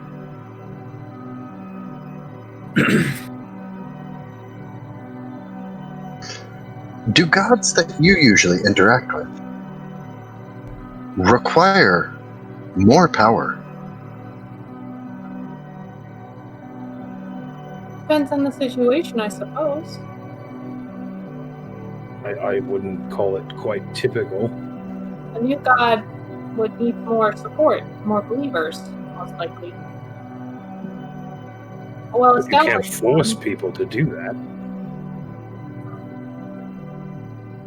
Still learning about the Primus, so I mean, Robbie, you probably know more, but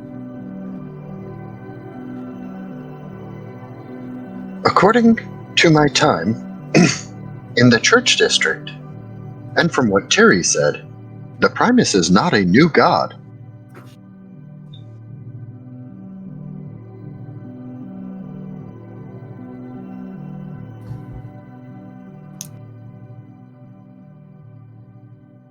I don't know what to say on the matter, Robbie.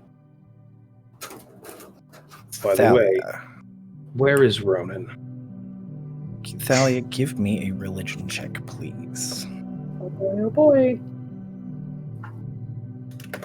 While she's doing this check and it's this like awkward silence, I'm just gonna be like, "Hello, Lami. I leave for a short time and I come back and You're engulfed in flames. What?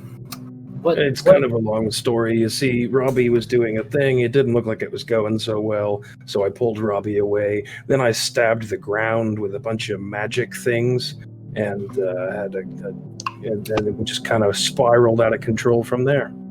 Well, I'm not surprised, but I must say, I'm glad to see you're okay. Did you find your nut?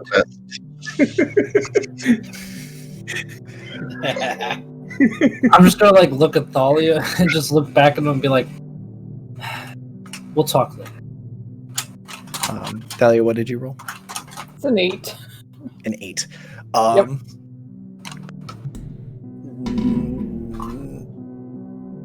Yeah, there's. You do, from what you know, like everything in Mechanus is mechanical. Everything runs in, some of the gears there turn every like 500,000 years. Everything is cyclical, and also they are big on from some of the stuff you've read. If modrons and things are usually, if they are broken, they are normally they are taken with them. There's normally not a ton of modrons left behind whenever, like, because the march comes every 289 years. They rarely leave stuff behind.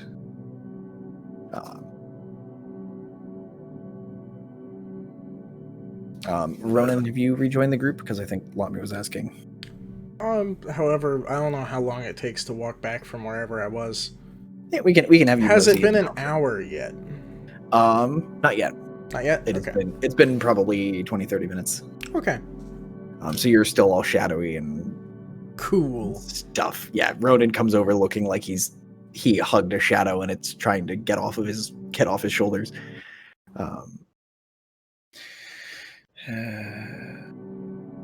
Ronan, what is that coming out of you? I don't really know, but I'm okay with it. I mean, as long as you feel good, it looks pretty cool. I feel very good. Hi, Ronan. Hello, Lythar. How was your journey? It was eye-opening, but it was amazing. That's good to hear. Can I pet Cora? Yeah, she likes you. Yeah, she's cool with that.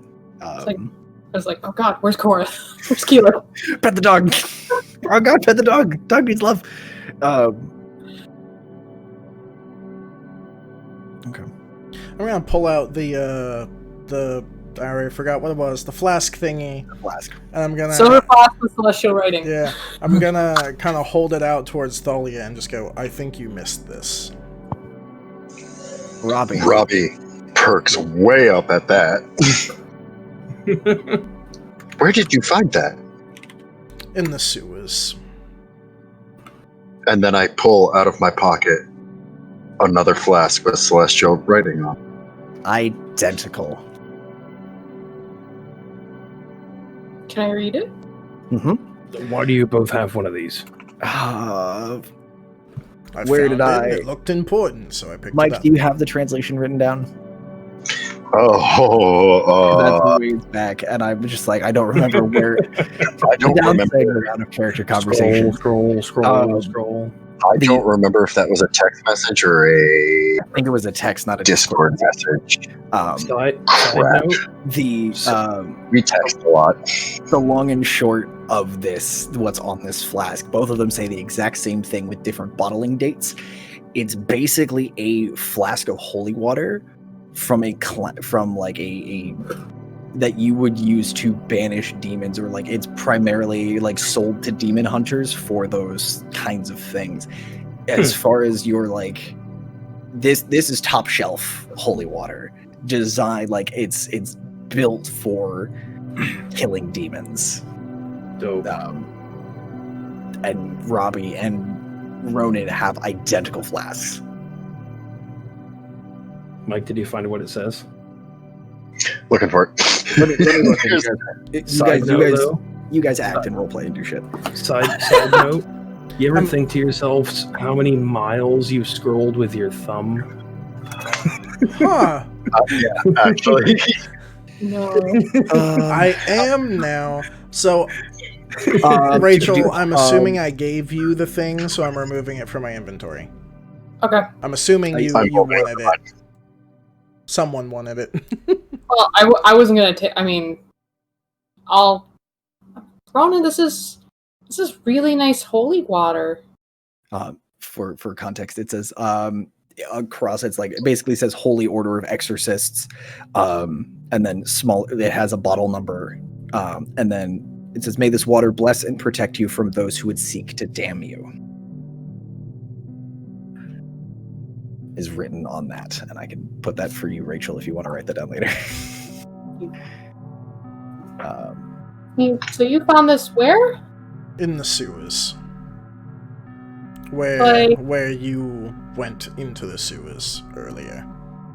So why are there two of them? Are they both hunting demons? I'm gonna run to that sewer. Okay. And I'm gonna check every pile of clothing for something that looks familiar. I.e. Well, worn goodbye, by a Robbie. That was tiefling. abrupt. One more time, Mike. I.e. worn by a tiefling. Nothing from the tiefling that you were looking for, but you do find some familiar robes, and you find a necklace that Zender wore. The gentleman who brought you to that meeting or invited you to the meeting of the Returned. Or put that in the haversack.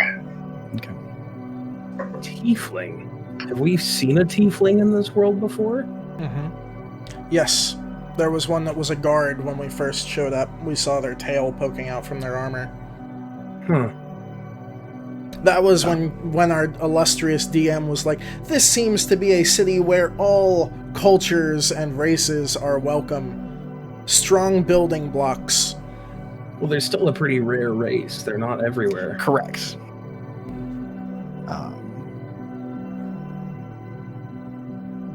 So Robbie is off in the sewers.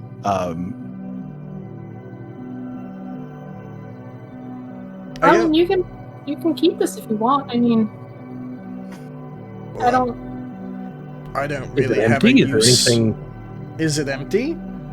No, Is there anything in it? It's full. It is full of what smells like holy water. It's What do you think happens if we drink it, Ronan? I don't think you're supposed to drink holy water. It makes you holy inside, and generally you want to keep all of your holes not inside. I'm feeling pretty holy right now. He has a point. We could give it to Lythar. Let's give it to Lythar. You can always dip his arrows in it, I guess. I hand it to Lythar. Oh, did I hear that entire conversation? I think we're all together, right? Yeah, you guys are all together. I'm probably the only one that didn't hear that. Correct, because Robbie is currently in the sewers rummaging through a whole bunch of discarded clothing. So I'm gonna pull an arrow out of my quiver and look at it and look at my arrow and thank you. This may prove useful. And I'll put my arrow back and Totes. So So where'd Robbie go? Did he go back to where I found this? Yeah, it looks like he took off in that direction. I'm gonna start going that way. Not in a hurry. Just walking. Okay. where do we go from here?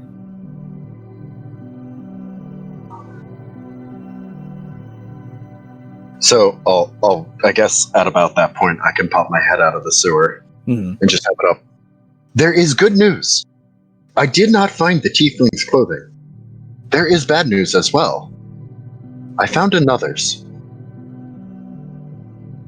I believe the friends that I have shared the same trait of resurrection are in danger.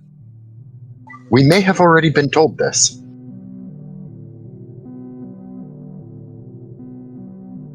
They may be the one. Or actually, do I hear that? I feel like Ronan's walking towards him. It's about 500 feet away, so Robbie, if you want to pop your head out and shout. I'm pretty much doing that, yeah. Okay. Like, if I pop my head out and see how far everybody away from me is, I'm saying it so everybody can hear. Like the shittiest whack-a-mole, like the most expensive whack-a-mole. So yeah, Robbie is shouting this from across. It's about 500 feet away. I will message. Right, that works. Oh, no, that's 120 feet. Never mind. I'll go a bit. I'll walk over.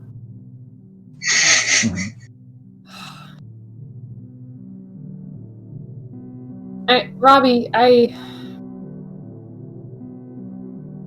think they may have been the screams you heard.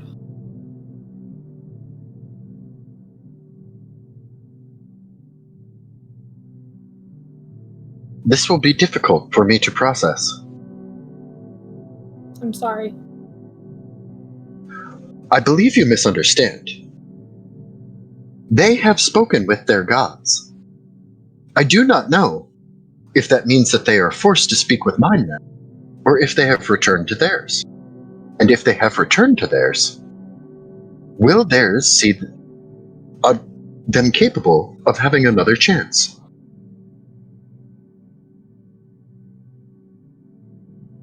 I will process this.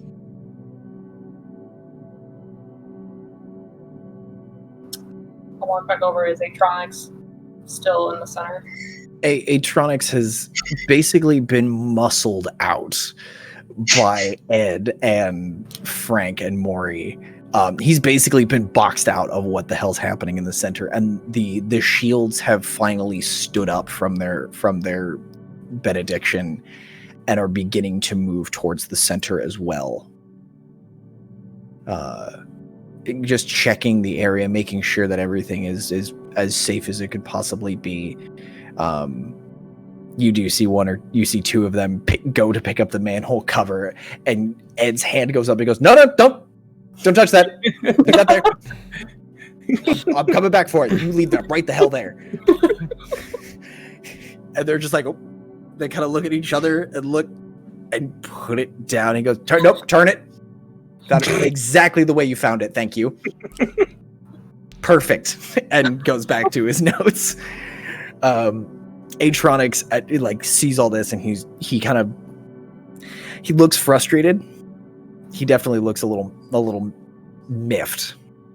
And he walks over. He makes his way back to all of you.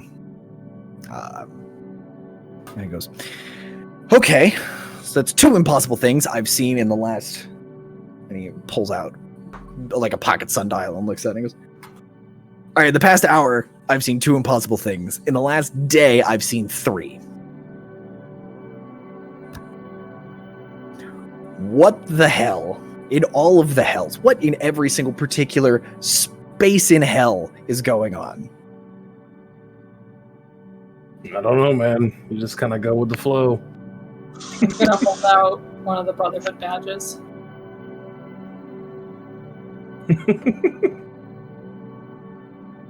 He takes it and he looks and he goes, how many did you find? 17. Clothes, identification.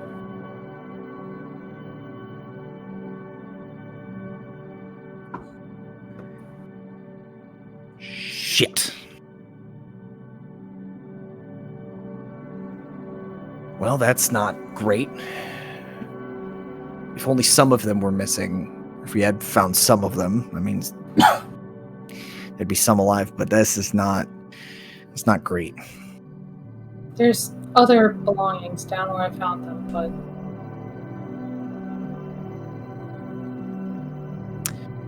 All right, we'll have them collected. See if we can track down who they belong to. I have all our brothers' things. If you want to take them back to the library, or I can take them if you'd like. Whatever you see best.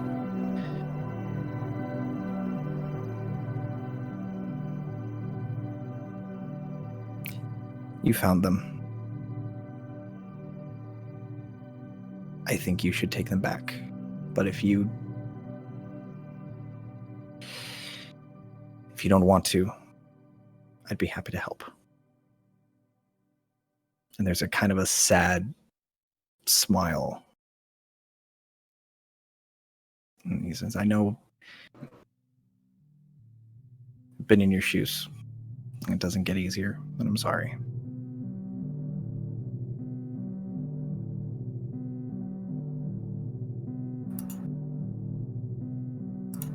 What questions do you have for us? Well, and he takes his notebook and flips back to like 16 pages earlier. And he goes, all right.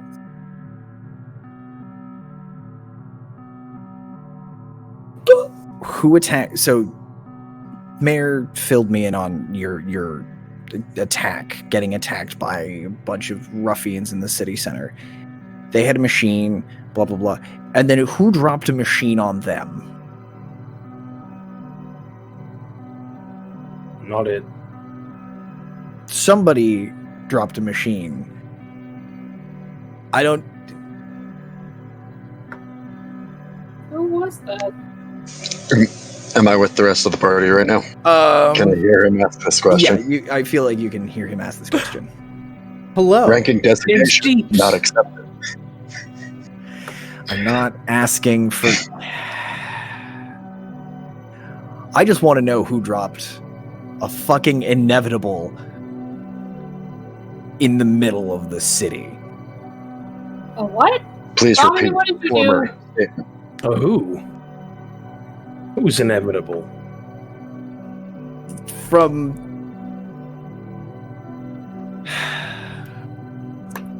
At this point, sorry. because he's stalling, I'm going to grab him by the front of the robes, lift him off the ground, and in his face, shout in an almost Batman-esque way, "What do you know?" What do you know? I know that was my good ear. If you put me down, I will tell you politely in a much quieter voice than you're using on me right now. Please. And not quite forcefully, not quite gently, I will just put him back down on the ground. From what we could piece together... What the hell? From what we can... Oh no. Everyone roll me a perception check real quick. A is for Alfred. B is for bats. What do you know? So 3. It's a 12. Anyway. I'm sorry. That's an 18 for me. Sorry, I had to do this. Great. No, unless anyone gets a 20 or higher, none of you see this. I only got an 18. I got a 12. Okay, great. So while you all are,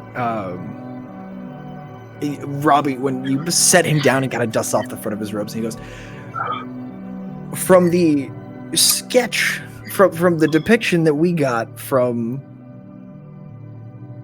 some very frazzled eyewitnesses, and some testimony, and he flips around his notebook and shows you a picture that looks pretty spot on to the thing that dropped out of the sky. And Ronan, having made the check to remember what it looks like, it's pretty spot on. That this is the thing that fell from the sky and landed on top of the transport machine. I'm gonna look at it and I'm gonna say, well, that I didn't see anything like that. Give me a deception check. Ooh, dirty 20! I have a +1 to my deception! Ooh! Pluses in things that aren't strength. Weird how you build this character. He kind of looks, and for a split sec, he's like, What do you mean you didn't see this? There was a lot going on. Maybe I missed it. The 8-foot-tall robot falling out of the sky, and you missed it. It was 8 feet tall. That's taller than me, you know. Yes. Ronan, you're pretty tall. So, If you remember, with the crest tops 8 feet. This thing is. I think maybe if something 8 feet tall fell out of the sky, we would have noticed. Well, from what my research puts together, this is something called an inevitable. And that sounds made up. It's not, I promise. I promise it's not made up. This thing is this is Mechanus's version of an angel. This is something that does not show up here on this plane of existence without a damned good reason. And he looks at Robbie. It had a good reason. And he goes, he looks at Robbie and looks at the hands that had just been holding up about 10 seconds ago. He goes, I think your hands are a pretty damn good reason, sir. Sir.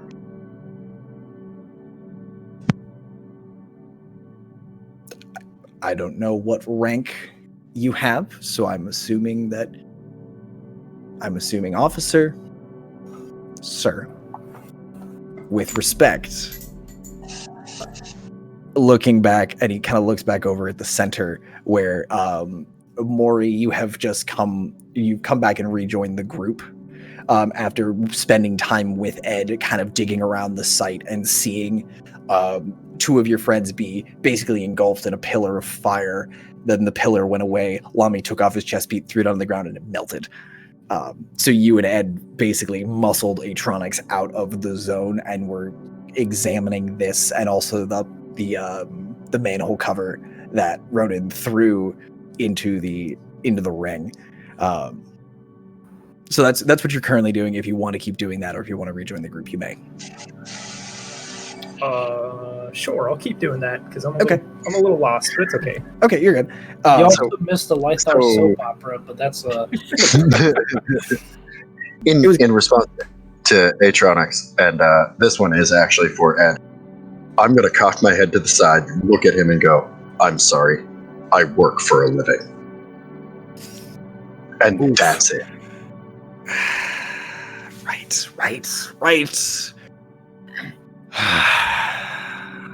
Thalia's actually going to go in between Robbie and Atronics, all 5'1" of her. You're Look so up. tall. Robbie, he's trying to help. Understood. Thank you. Those of you with a passive perception above like a 13, hear him just go, stupid fucking. Okay. So this one, and he turns the page around. He goes, this is called a Marit. And they usually only come down when a contract or something that has been signed on Mechanus in the center of law and order, a contract is broken. And then this thing comes to correct it.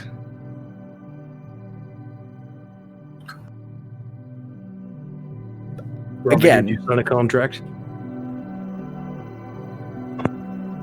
I did not. Oh, there you go. That has it. Never happened. sounds good to me.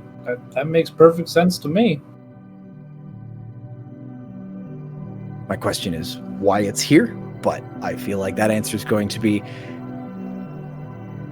difficult to get. Classified. Yes, classified. What was it? Right kid designation required? Neither of which I have, so I'll just leave that alone. But Miss Thalia, if you do manage to gather that information, and are allowed, he looks at Robin, and permitted to share it with me, I would be most grateful. Because frankly, these are kind of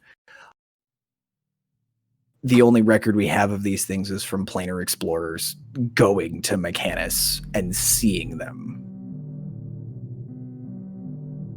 I've never actually seen one myself.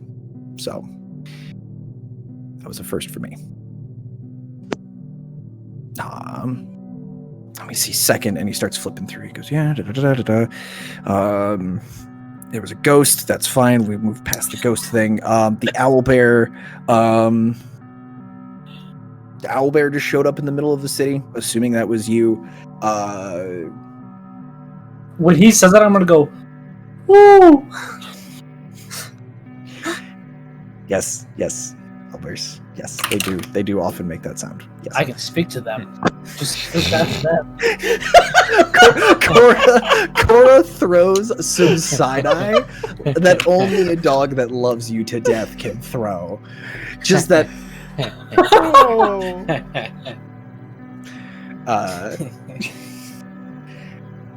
He starts flipping through. And Humble flex. Yeah, humble flex on a fail. Like, yeah. Tell me tell me everything from when the guards lost sight of you in the sewers. Because I know you split up. Did you see anything in the sewers? I'm gonna like sneakily, unconsciously look at Robbie, then look at his haversack, and look back at Robbie like. So I will legitimately deliver verbatim the last portion of that debrief that I gave that said later, and then target enemy red, quarantine, not on the material plane. Did you encounter any occupants? Specifically, and he kind of looks around, specifically anyone's with tails and big ears and whiskers?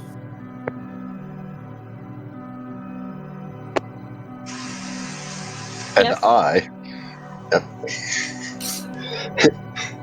at the same time she says yes, go, data unobtainable. 404, information not found. Did I overhear this? No. This, no, because you were with the Robbie party. You were not with the disguised Lythar. No, did I overhear this conversation right now? I was there. I was just talking to Atronics a minute ago. Yes, you are. Unless you've left, you're hearing all of this. This is a conversation for everybody. You were saying, Thalia, what did you find? And he flips to an empty page and readies his pen. Just one. Seemed out of it. Didn't make a whole lot of sense. Honestly, we moved on. Didn't give us any problem. Just one. Sitting by a fire. Interesting. You're sure there was nothing? There were no others? Did he talk to you? Just gibberish, really.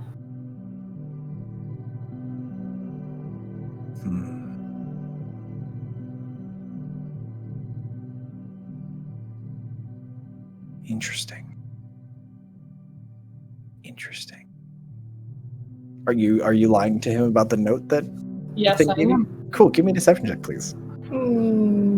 Okay. Which one of you will betray me? The battle cry of the dice. Oh, that's a dirty 20. That's a what? Dirty 20. That's plus 7. You know what? Come here, metal dice. No! No! Those are the death dice. Put them away. What's his modifier? Come here, Atronics. -6. No. Come here, you beautiful bastard. No. Oh no. He's a dick, so I feel like he would have low charisma. Dicks have good He's charisma. not rolling charisma. Yeah, charisma versus Perception He's rolling intelligence. or insight. It's probably intelligent. He's rolling intelligence to try and like. And he looks at you, and there's something in his gaze. He goes, "Where was it?"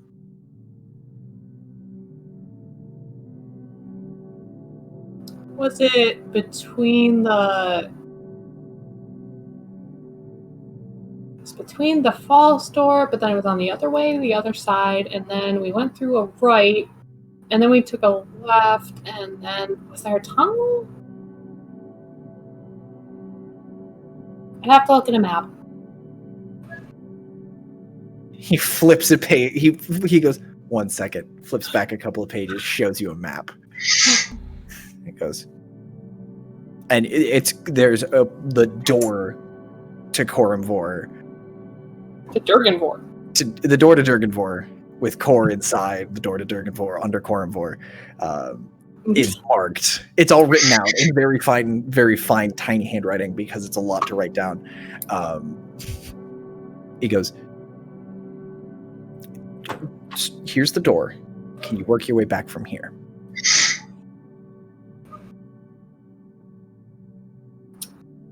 I'll give him the general, I'll stay within the general area, but it's not going to be, dead on.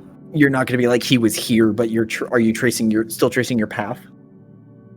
Yeah, I'll trace my path, and I'll say it was this hallway or this hallway. One of the two. I'm sorry, I'm still learning the sewers. I'm trying to memorize. Deception check, please, because up to that point you've been great, and then you remember you nat 20 on your history check to remember the path of the sewers.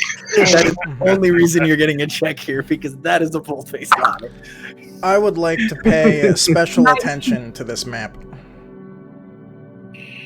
Can we all see the map? It's a pretty small book, but you guys can kind of cluster around it.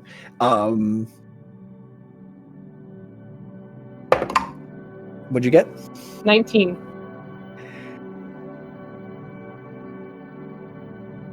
He looks at the book, looks up at you, and goes, "Okay. I may have to check this.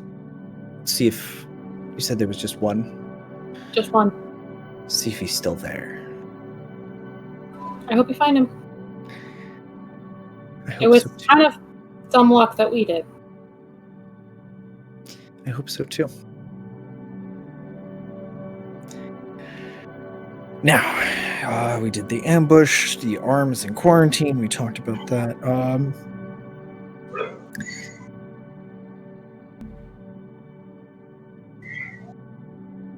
And then you managed to sneak your way onto the mayor's estate, which I'm not even going to guess about how that happened.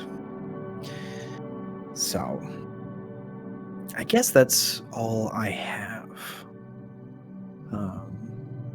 If any of the guards bother you for more questions, I will.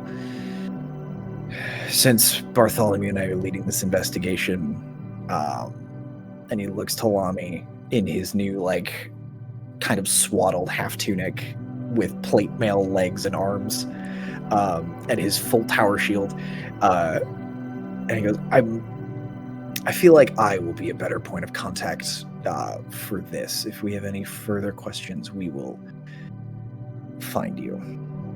I will. Let me rephrase that. Specifically looking around, he goes, we will ask if we can ask you a few more questions in an effort to be as polite and civil as we should be. I'll throw him a salute. Excellent. Very good. It's like a full, crisp, clean, Oh yeah, Jeff. Is it mocking It's- in any way, or is it like Oh, sincere. it's all right? Absolutely sincere. I'm gonna give him a slight head tilt, just like then walk away.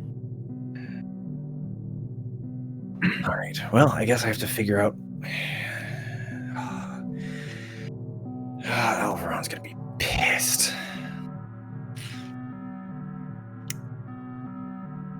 Also, if any of you have any ideas what to do with a new holy site, I'm open to suggestions. I believe the people of the holy site shall do. The people that what? I'm sorry. The people shall decide what the holy site shall do.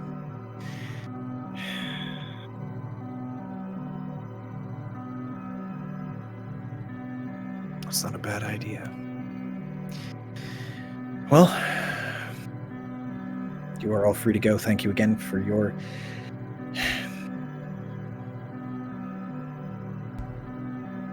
And he's kind of stumbling for words as he's like...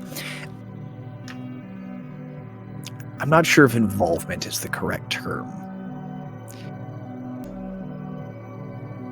But thank you for...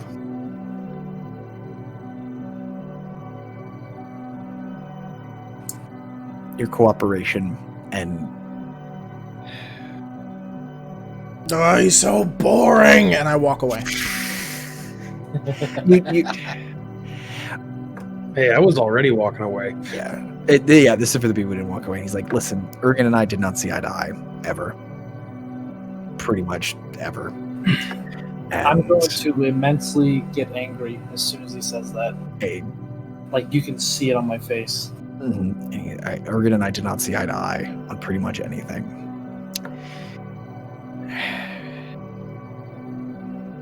But he was the mayor's best friend. And I am glad that you are here for the mayor. I'm gonna walk away, but as I walk away, I don't know or care if he understands Elvish, but I'm gonna say in Elvish, he was more than that, you stupid fool. And I'm gonna walk away to where Ronan was walking. So yeah, you guys are officially out of any kind of custody or anything. You are free to move about the city. Bitch, we're never in custody.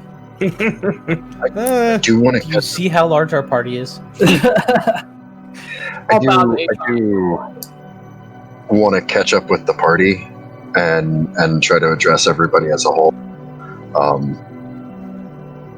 Friends, Maury, are you going to continue exploring with Ed, or do you want to join up with everybody when you see them walking away? No, whenever I see him walking away, I'll join him. Yeah. As you go, Ed's like, listen, if you have any ideas what to do with this shit? Because he's holding, he looks like he has a small crucible, and with you and Frank's help, you're able to scoop most of the melted down breastplate into it. And he's got this tiny crucible, and he's run over and he's picked up the manhole cover. He's like, if you have any ideas on what to do with these, you know where I'm at. And he starts like traipsing the opposite direction and starts leaving down towards the range. Okay. Anyone have anything else to say to Atronics, or are y'all going to group up and Robbie's going to chat with y'all? Fuck that guy. Yeah, fuck him. Let's go talk. He made me mad. How the opinions have shifted. Okay. So, y'all have grouped up. Are you just kind of huddled together? Or are you walking back towards the center of the city? What are y'all up to? I don't know. Where are you going? Or are you even walking while you have this conversation, Robbie? Where would I be going? I'm trying to think. I feel fine having it either as we're walking or grouped up. It really depends on where we're headed. Where are we headed? I'm trying to think. Why don't we go to the twist and shout and regroup? Probably a solid idea. That sounds like a great idea. Keelik leans over to Thrall and goes, why are they talking like that? Do I see They're not- Maury scamper up? I'm sorry, continue with Keelik. Yes. Maury has rejoined the group. I'm Maury and Frank. gonna pull out my robot leg and be like, I think you may find some use for this. I guess, and I'll take it. It's a pair of human Oh. size mechanical legs. It I is forgot it was like, both the of dude you ripped them off of was like a 6-foot human, and you just he was dead, and you just ripped his legs off. Perfect. So you literally handed 3 feet, 2 3-foot bending pieces of metal to your 3-foot tall gnome and said, "I made you this." Hey, Robbie, could you take these? Yes, without a problem. And I'm going to shove both of them into the pocket. Just a question. Y'all have seen Voltron, right? You know where this is going. I don't like it. I don't like where this is going. I'm worried about it. I think you love it. Okay, so y'all are headed back to the Twist and Shout. I would like to I pay could use a attention. drink. I would like to pay I think attention to that'd any be smart. manhole covers on the way. Okay. We need manhole covers for you. Fucking I Luke need Goblin. them. Actually, everyone give me perception checks to see, except Ronan. Actually, Ronan, give me a perception check to look for manhole covers. 17. 10. Mike. 12 for me. 15. I don't have 4. a plus, right? Yeah, 17. Solid 4 for me. Okay, so while you're walking, Robbie, if you want to have your say your piece. Friends, I believe we have been asked once, maybe more, at least once, what our group name should be. I have recently discovered that Ergin was commander of a group called the Ashen Shade, and I am wondering if it would do us, and maybe him, justice, if that is what we called ourselves. I do that big ass wolvish grin and just go, yes. I mean, I don't have an opinion any other way. It doesn't bother me. Could you say that name again for me, Robbie? Ashen Shade. I like it.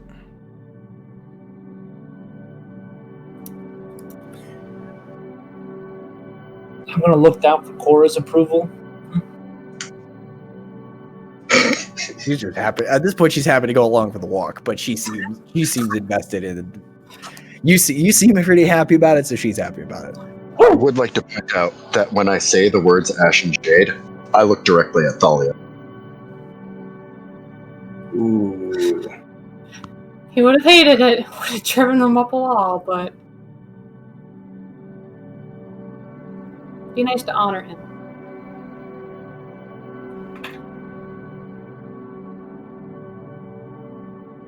We'll talk later, Robbie. I believe that is a wise decision.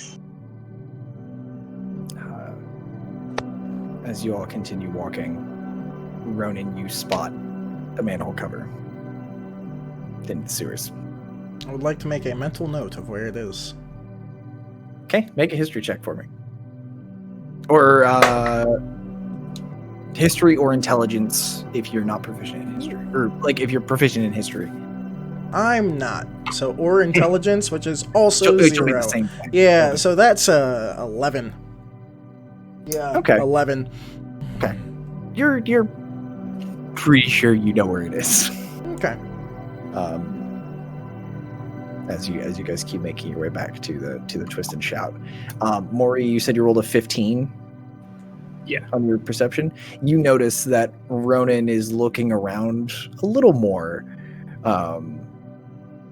And then you see him, like, he looks and his head tracks a spot off to the side a little longer than, like, you see him, like, watching something, and it's looked like he's trying to, there's something about where he's looking that drew his attention, and then he looked away and continued walking with you guys. So as you guys keep walking back, you do return to the center of the square, where most of the blood has been cleaned up from the pile of assassins Ronan left behind. However, the structural damage in the southeastern corner is still pretty significant. You see work crews have already kind of barricaded the area with sawhorses and are starting to tidy things up. Under the command of a very familiar pink-plumed gentleman.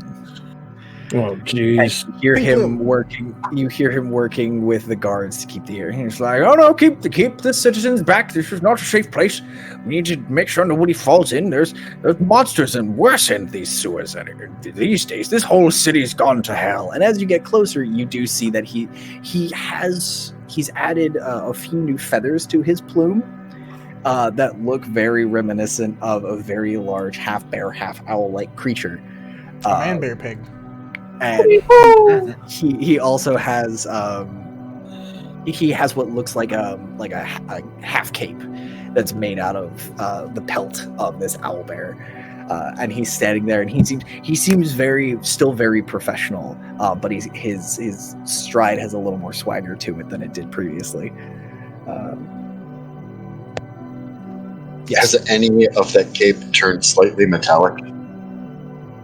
Give me a perception check, unless you want to run over and look, and then it can be investigation.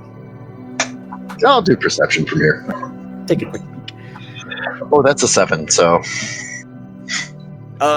Any metallic glint that might be on that, it could also be the armor underneath. There is some shine to it, but you're not sure if it's the pelt or the armor that's still underneath, because he's still in his full guard outfit.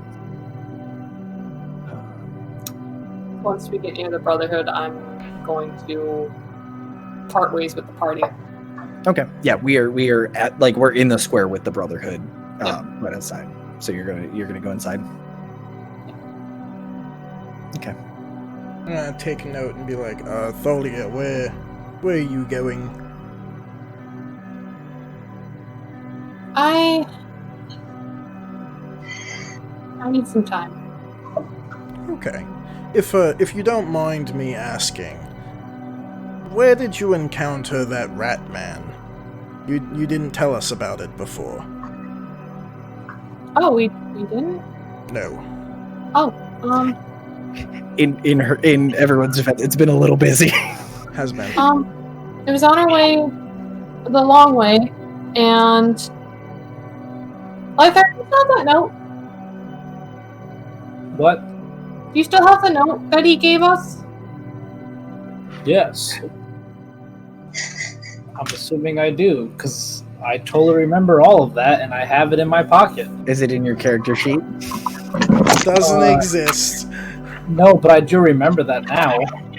Who's got it on their character sheet? I don't have it on the character sheet, but I have it written in my notes.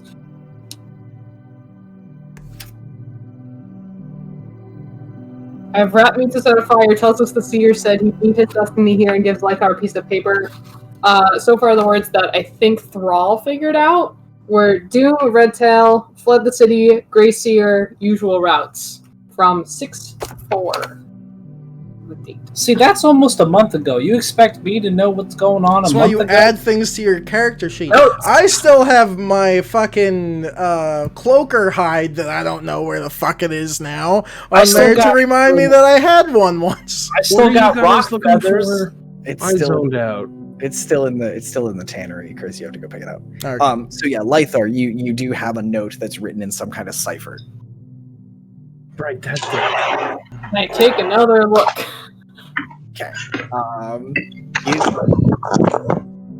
An investigation check. They're investigating a note. So yeah, she's Robbie. This is the first time you've seen this note. It looks to be written in some kind of cipher. That's a 12. Okay. Does anyone else want to try and translate this thing? Me! I will. Sure. I'll assist anyone somehow Can't by Robbie pointing. like read anything? Isn't that his thing? So if it's a cipher, I can read exactly what it says, but it's still coded. So yes, I would like to translate it. First try to. Give me investigation check. Okay. Can I And assist actually, by pointing? Someone who has previously read the note, so anyone who is in the other party can assist Sadly. because they can. Which I think was I think Brandon actually you had the most success trying to read it. So if you want to assist Robbie, I will assist. Okay. Robert, I will. that out. I'll just kind of be like, well, Ronan, it was like actually the hallway to the left. I just didn't want any tracks to like pinpoint the dude's location. I wasn't totally lying, but he's kind of my boss. Okay. It's weird. It's complicated. It's complicated. Do I know That, where she's talking about? That's investigation, Mike. Advantage. Yes, advantage. Cool. Because Thrall had some reasonable success with this. So double 10, so that's a 15. That is perfect for the totally average Primus. Okay. Does anyone else want to take a stab at it? This is not going well. Investigation. Yeah. Actually, Maury, you might be. Oh, that's not I'll worth give it it. a shot. Maury might be well suited for this. was an At 8. advantage as well, because you've had this point like the communal. Everyone's just beating their heads against this cipher. Well, the first one was a natural 20, so Oh, perfect! Hey! There we go. Dragons! So you read it, and with a couple of words that people had translated before, you're like, oh, and the pieces just click. It's that beautiful mind moment where all the numbers and the algebra, just everything kind of floats out of your brain, and it's just like, poof, it makes perfect sense. So the note reads, You realize you're schizophrenic. so the note reads, fled the city, Grey Seer heralded greater doom. Any goods should be sent north to Redtail on the usual routes. And it is signed by what looks like there's a paw print on it to basically verify the authenticity.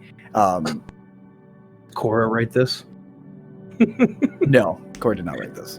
Can you send that also? Yes, I will kick that to you. Did you read that out loud? yeah, I'm definitely gonna read what he said out loud. Okay. This I will add. Do, Yeah, if you could send me that would be great because It's in a the lot of words. This is what everyone has. I'm going to see it. do I recognize the name? Hold on. Redtail sounded like a city name, so I'm wondering if I recognized it. Redtail is not a city. Oh, hold on. Let me actually. Maury, with your natural 20, you're with like putting these pieces together,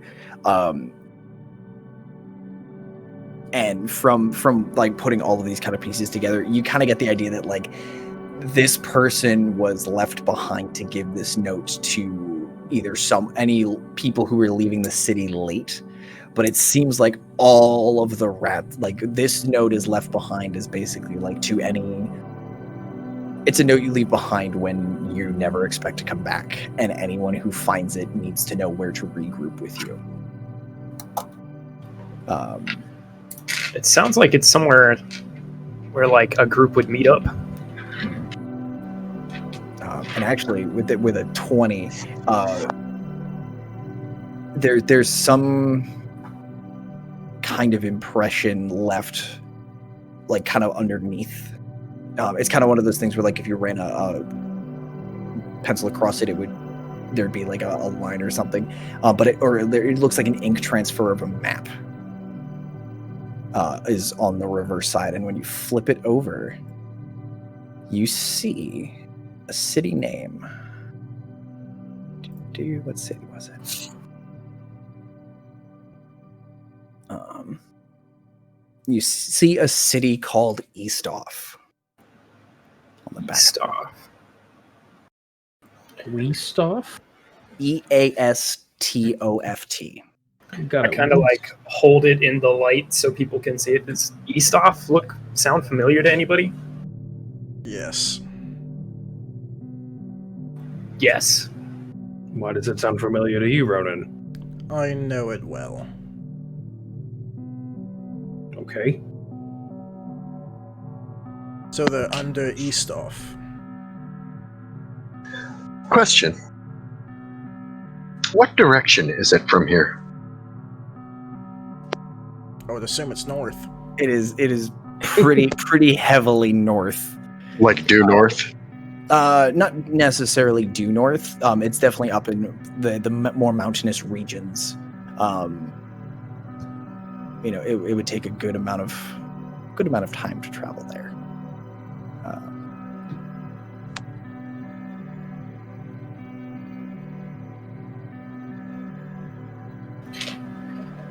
Hey, Thalia, does the Brotherhood have a map by any chance of like the country, continent, wherever we are, world? Of course. You're. I have it in my notes somewhere. I know which continent we're on. I just need to find it. Pangea. Yeah. We will need some supplies if we're going there. We're on the continent of Heragor, you mean? Yes, all of you are on the continent of Heragor. Sorry. I was paying attention to my notes and yikes. Oopsie. So yes, that is something that the Brotherhood could get from the Brotherhood. Yeah, if I could get a map, that would be awesome. Of course. Tommy, And now we have Eastoff and Heragor. Durganmore to deal with. Yes. But how do you deal with A it? dragon to deal with. Yes. I believe I have an answer to your question about what I was thinking earlier. Which one? I wish to be at the Twist and Shout before I say anything. Well, then, let's continue there. Let's chat over some drinks. It sounds like a good plan to me. I probably I'll just start pulling out drinks at the sound of that. Oh, I mean, at the Twist and Shout. So sorry, Rachel, say again. I will kind of, as Robbie is distributing drinks in the midst of all that, I will sneak away into the buddy game. Okay. Brandon, you want to say something? I see that. When they go off to the Twist and Shout, I would like to try to sneak off. Where the fuck are you going? Make a stealth check, my friend. You're a big fella. Against everybody's passive perception. Using my Can I roll for perception inspiration. since I felt like he was being sketchy with the man? Yes, you can roll for perception because you're a little. That It's is cool, no matter what I didn't see you. 21. 21. Yes, because I burned my inspiration. It was a 4. I willfully fail that roll no matter what. Yes, perfect. I love that. I got a 13, so Okay. So you don't. So yeah, Thrall, you find, or not Thrall, Ronin, you find a moment to sort of lag back behind the group and wait till they're far enough down a main road and duck into a side alley. Give me a history check to remember what alley that sewer's in. History 16. Yeah, higher than 11. You're able to Oh. track it down and pinpoint it. And I would like to hustle Buns there. I was about to Okay. say, I did give Ronan the honest to goodness location. Okay. So Ronan, you've hauled ass. And hilariously, people tend to get out of the way of the 7-foot-tall Goliath that's sprinting down the street, while still carrying that enormous beak and all the other loot that you have like strapped to you. You kind of sound like a chime factory that's in the middle of an earthquake.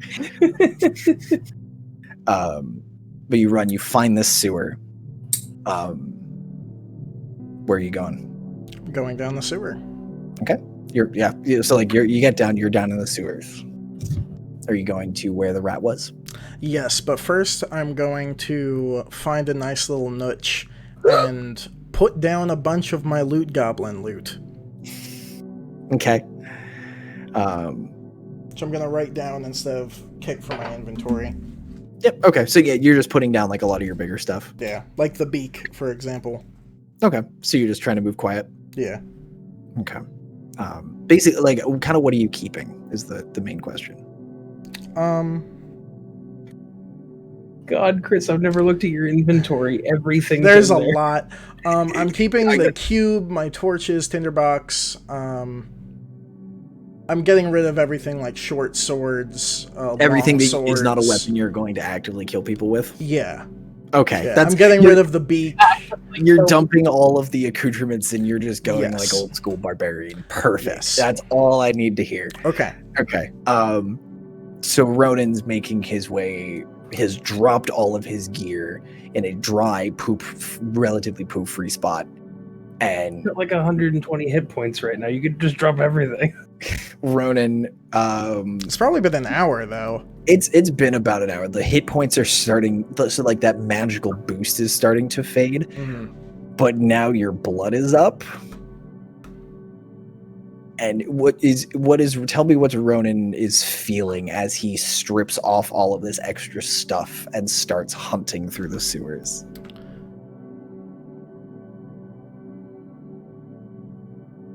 I am feeling a sense of urgency, anger, and sadness. Okay. Like to the point where I'm basically seeing red. That's the path to the dark side. Anger leads to hate. Okay, so Ronan has basically dropped everything except like your hook, sword, and chain. Is that really all you're... I'll go with hook, sword, chain. I'm keeping the cubes because I don't want the cubes to go to anybody. Right. Like your primary weapons. What are you holding? Yeah. Thinking of this as like the camera shot of Ronan. I'm gonna have my hook, sword, and large javelin. Okay. So like as Ronan sets down all of these things in the light coming through these grates, you just see this hulking figure with these weapons just moving through these sewer tunnels. Kind of for you DC fans, think Killer Croc running through the sewers. Big, angry man. So the rest of you at the Twist and Shout. Actually, we'll do Thalia and then we'll do Robbie's revelation for last. I think that's appropriate. So Thalia, you walk into the Brotherhood. You sneak in, shut the door. There's nobody at the front desk.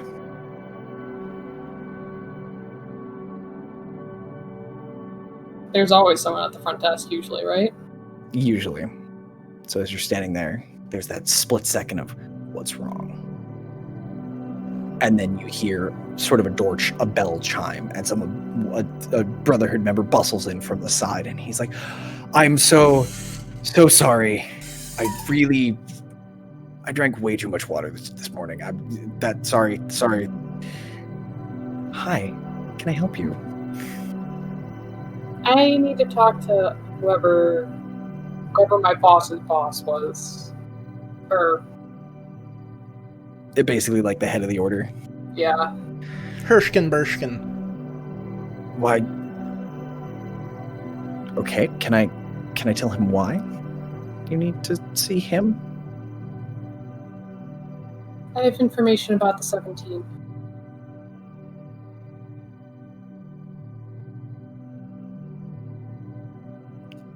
Who's the 7? I'm gonna hold up the ID badges. And you see the look of him being like, what is this lady talking about? Go to, cool, this is above my pay grade. I'm going to very quickly get this person in front of people that aren't me.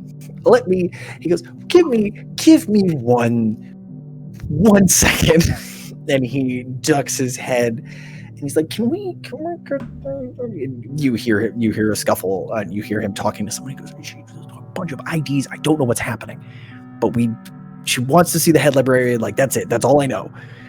Okay, fine, whatever.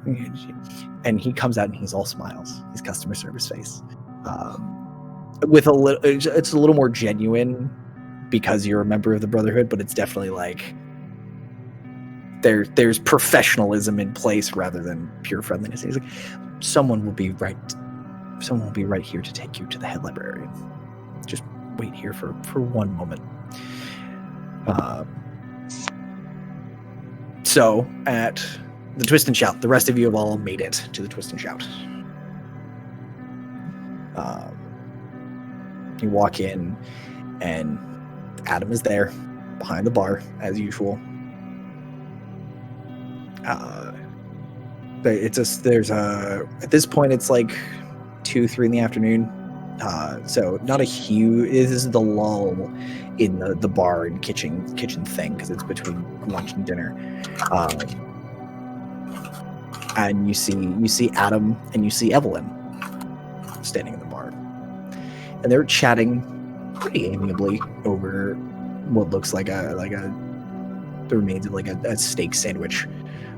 They're just politely chatting when you come in, and Adam goes, "Well, welcome back. Please take a seat. Robbie, would you like the usual number of drinks?" Of course. Excellent. And he goes and he starts pulling with the same casual flair that he's had every time you guys have eaten and drank here. And Evelyn just kind of turns, and she's sitting there, and she's got a mug in her hand. She goes, "Honestly, I did not expect to see any one of you alive. Well, Welcome here we back." are. She kind of raises it. She goes, "Welcome back, and here's to being alive." Yippee. I may have died. Well, you look great. Robbie, can you die? Does the term shut down mean the same thing to you as it does to me? I don't know. That is beside the point. I believe I made a decision earlier. Would you like to hear it? I do want to hear your decision. Excellent. Do you understand the terms macrocosm and microcosm? No. This will be more difficult to explain then.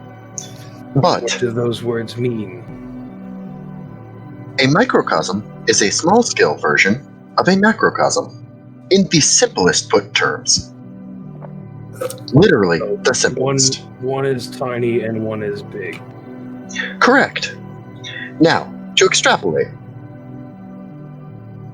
We have what I believe to be a microcosm here, with the symbol of the Primus. And I'll slap my hand palm up on the table. Mhm. We have found the center of one microcosm here. The rats, who I believe we have determined are slavers, have moved to a different location. I have believed to the north. I have a theory that they are doing the same thing there that they were doing here. How do you know that they've gone north? The note we read. Were we not told that the city is north of us somewhere? That's correct. But how can you determine that we'll find them there as well? I am willing to believe the note of. I don't disbelieve you. I just don't trust it. I don't think they are that smart. Do we have drinks yet? Yes, you guys have you all have your usual drinks that you had at your normal mornings. So, while this is going on, and Lamia's going, what else is new? I'm gonna take a big ass gulp. Like, just fucking take it and slam it down. I'm gonna slowly look around our entire table and just go, we got a dragon we need to kill. How do we know it's still here? It's still there. We still don't even know how to get in the door. At the very least, I believe it is still contained in the Underdark. That is an issue for another time. I mean, it's not like we can just open the door. We need to find Wasn't out. Ergin one of the ones that had a key to the door too? That is one less key to the door. That's another problem. I believe a conversation with Lady Cos will solve many of those issues. What are you waving your arms around like a loon for, Lythar? What do you want? I might know how to open the door. What do you mean you know how to open the door? Ergin gave me something. I've been holding on to it. It's another one of your golden nuts. It's the other one. I take a big old gulp. I'm just gonna say out loud, I wish Thalia was here to back me up on this, but I think all I know is I want this dragon dead more than anything right now. And we don't know how to open the door, but I might have something that can help us open the door. Or I'm just going crazy. Well, it might help us, but we need to know if it actually opens the door. I guess they There's only only need one to way do to that. find out. It's more than a one-part equation. Like, we need other parts. There are other pieces. It's not just Ergin. Maury's not If wrong. you open the door, are you prepared currently to kill the dragon? I feel Yeah. quite prepared, but I don't know about the rest of you.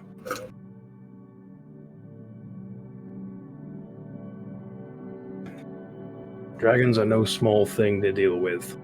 This much I do know. And it's possible that when we go in there, a few or some of us may die.